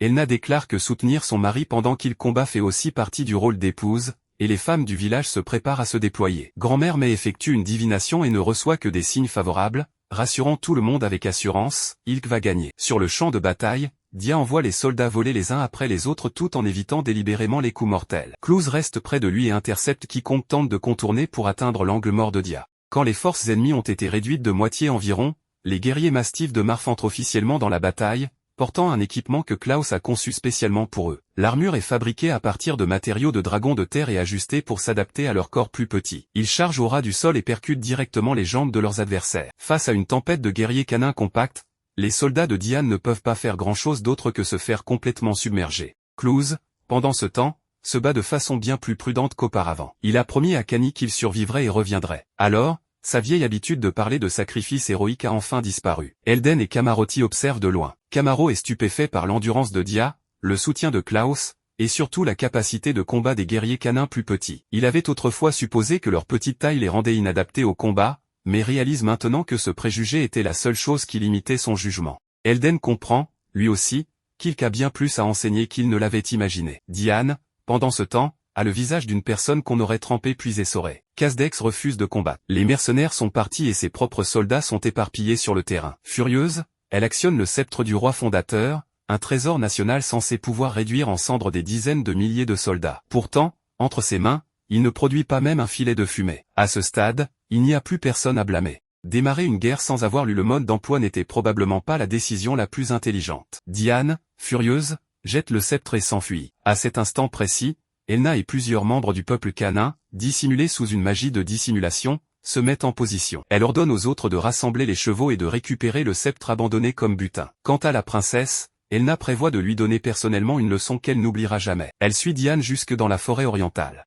Une flèche surgit soudain de nulle part et passe assez près de la tête de Diane pour lui faire presque perdre le contrôle de sa vessie. Elna aimerait honnêtement lui en planter une en plein dedans et en finir. Mais elle se souvient que son mari déteste les mises à mort inutiles. À la place, des flèches invisibles frappent à répétition le sol et les arbres autour de Diane, la terrifiant un peu plus à chaque pas. Juste au moment où Diane croit qu'elle va mourir seule dans la forêt, un groupe de mercenaires apparaît soudainement. Leur chef l'attrape, lui couvre la bouche et l'assomme. Le groupe fouille immédiatement Diane et récupère le sceau royal volé. En voyant cela, Elna tire une flèche sur eux. Les mercenaires supposent que les hommes de Dia les ont poursuivis jusqu'ici et s'identifient rapidement comme des agents envoyés par Richard, insistant sur le fait qu'ils ne sont pas des ennemis de Dia. Ils déposent également plusieurs sacs d'or sur le sol, expliquant que Richard a préparé cet argent pour lui, puis demande la permission de ramener Diane pour la livrer au prince. Elna décide que cet arrangement profite à Dia et l'autorise. Mais la seule évaluation de l'étranger apparaît blanche mêlée de rouge plutôt que bleu. À cause de cela, elle prévoit tout de même de rapporter l'argent et de tout raconter en détail à Dia. De retour sur le champ de bataille,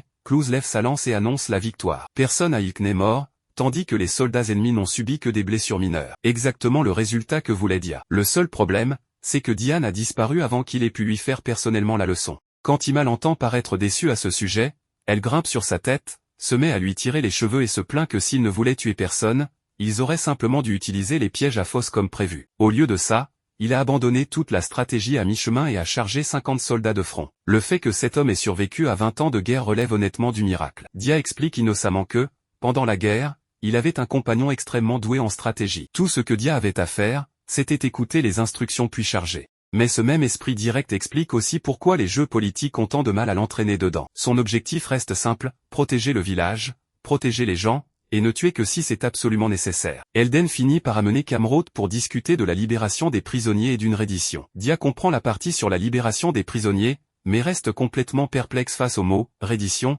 parce que Kasdex ne l'a jamais vraiment combattu. Elden explique que même si ses troupes ont passé la bataille à boire du thé, elles ont tout de même traversé la frontière armée. Selon la loi, cela peut techniquement être considéré comme une invasion. Kasdex a donc besoin d'une résolution juridique nette. Ima traduit cela en termes plus simples, Elden a besoin que la paperasse dise ce qu'il faut. Dia comprend enfin et accepte immédiatement. Elden demande aussi la permission de solliciter une audience auprès du roi. Dia trouve que ça sonne impressionnant plutôt que politique, et autorise même Elden à utiliser son nom si nécessaire. Elna revient à ce moment-là et rapporte que les hommes de Richard ont capturé Diane, récupéré le sceau royal, et dit qu'il la ramènerait personnellement à la capitale. Elle remet également l'or que Richard aurait préparé pour Dia. Quand Elna désigne Richard comme l'élève de Dia, celui-ci a l'air sincèrement confus et demande s'il a un jour élevé un enfant comme ça. Apparemment, le souvenir d'avoir entraîné un prince des années plus tôt est devenu plutôt flou. La compensation est si importante que tout le village doit aider à la transporter. Ce n'est qu'à ce moment que Dia se souvient avoir spécifiquement dit à Elna de rester en arrière et de cacher le village. Il lui demande donc pourquoi elle est apparue sur le champ de bataille. Une veine se met immédiatement à palpiter sur le front d'Elna. Apparemment,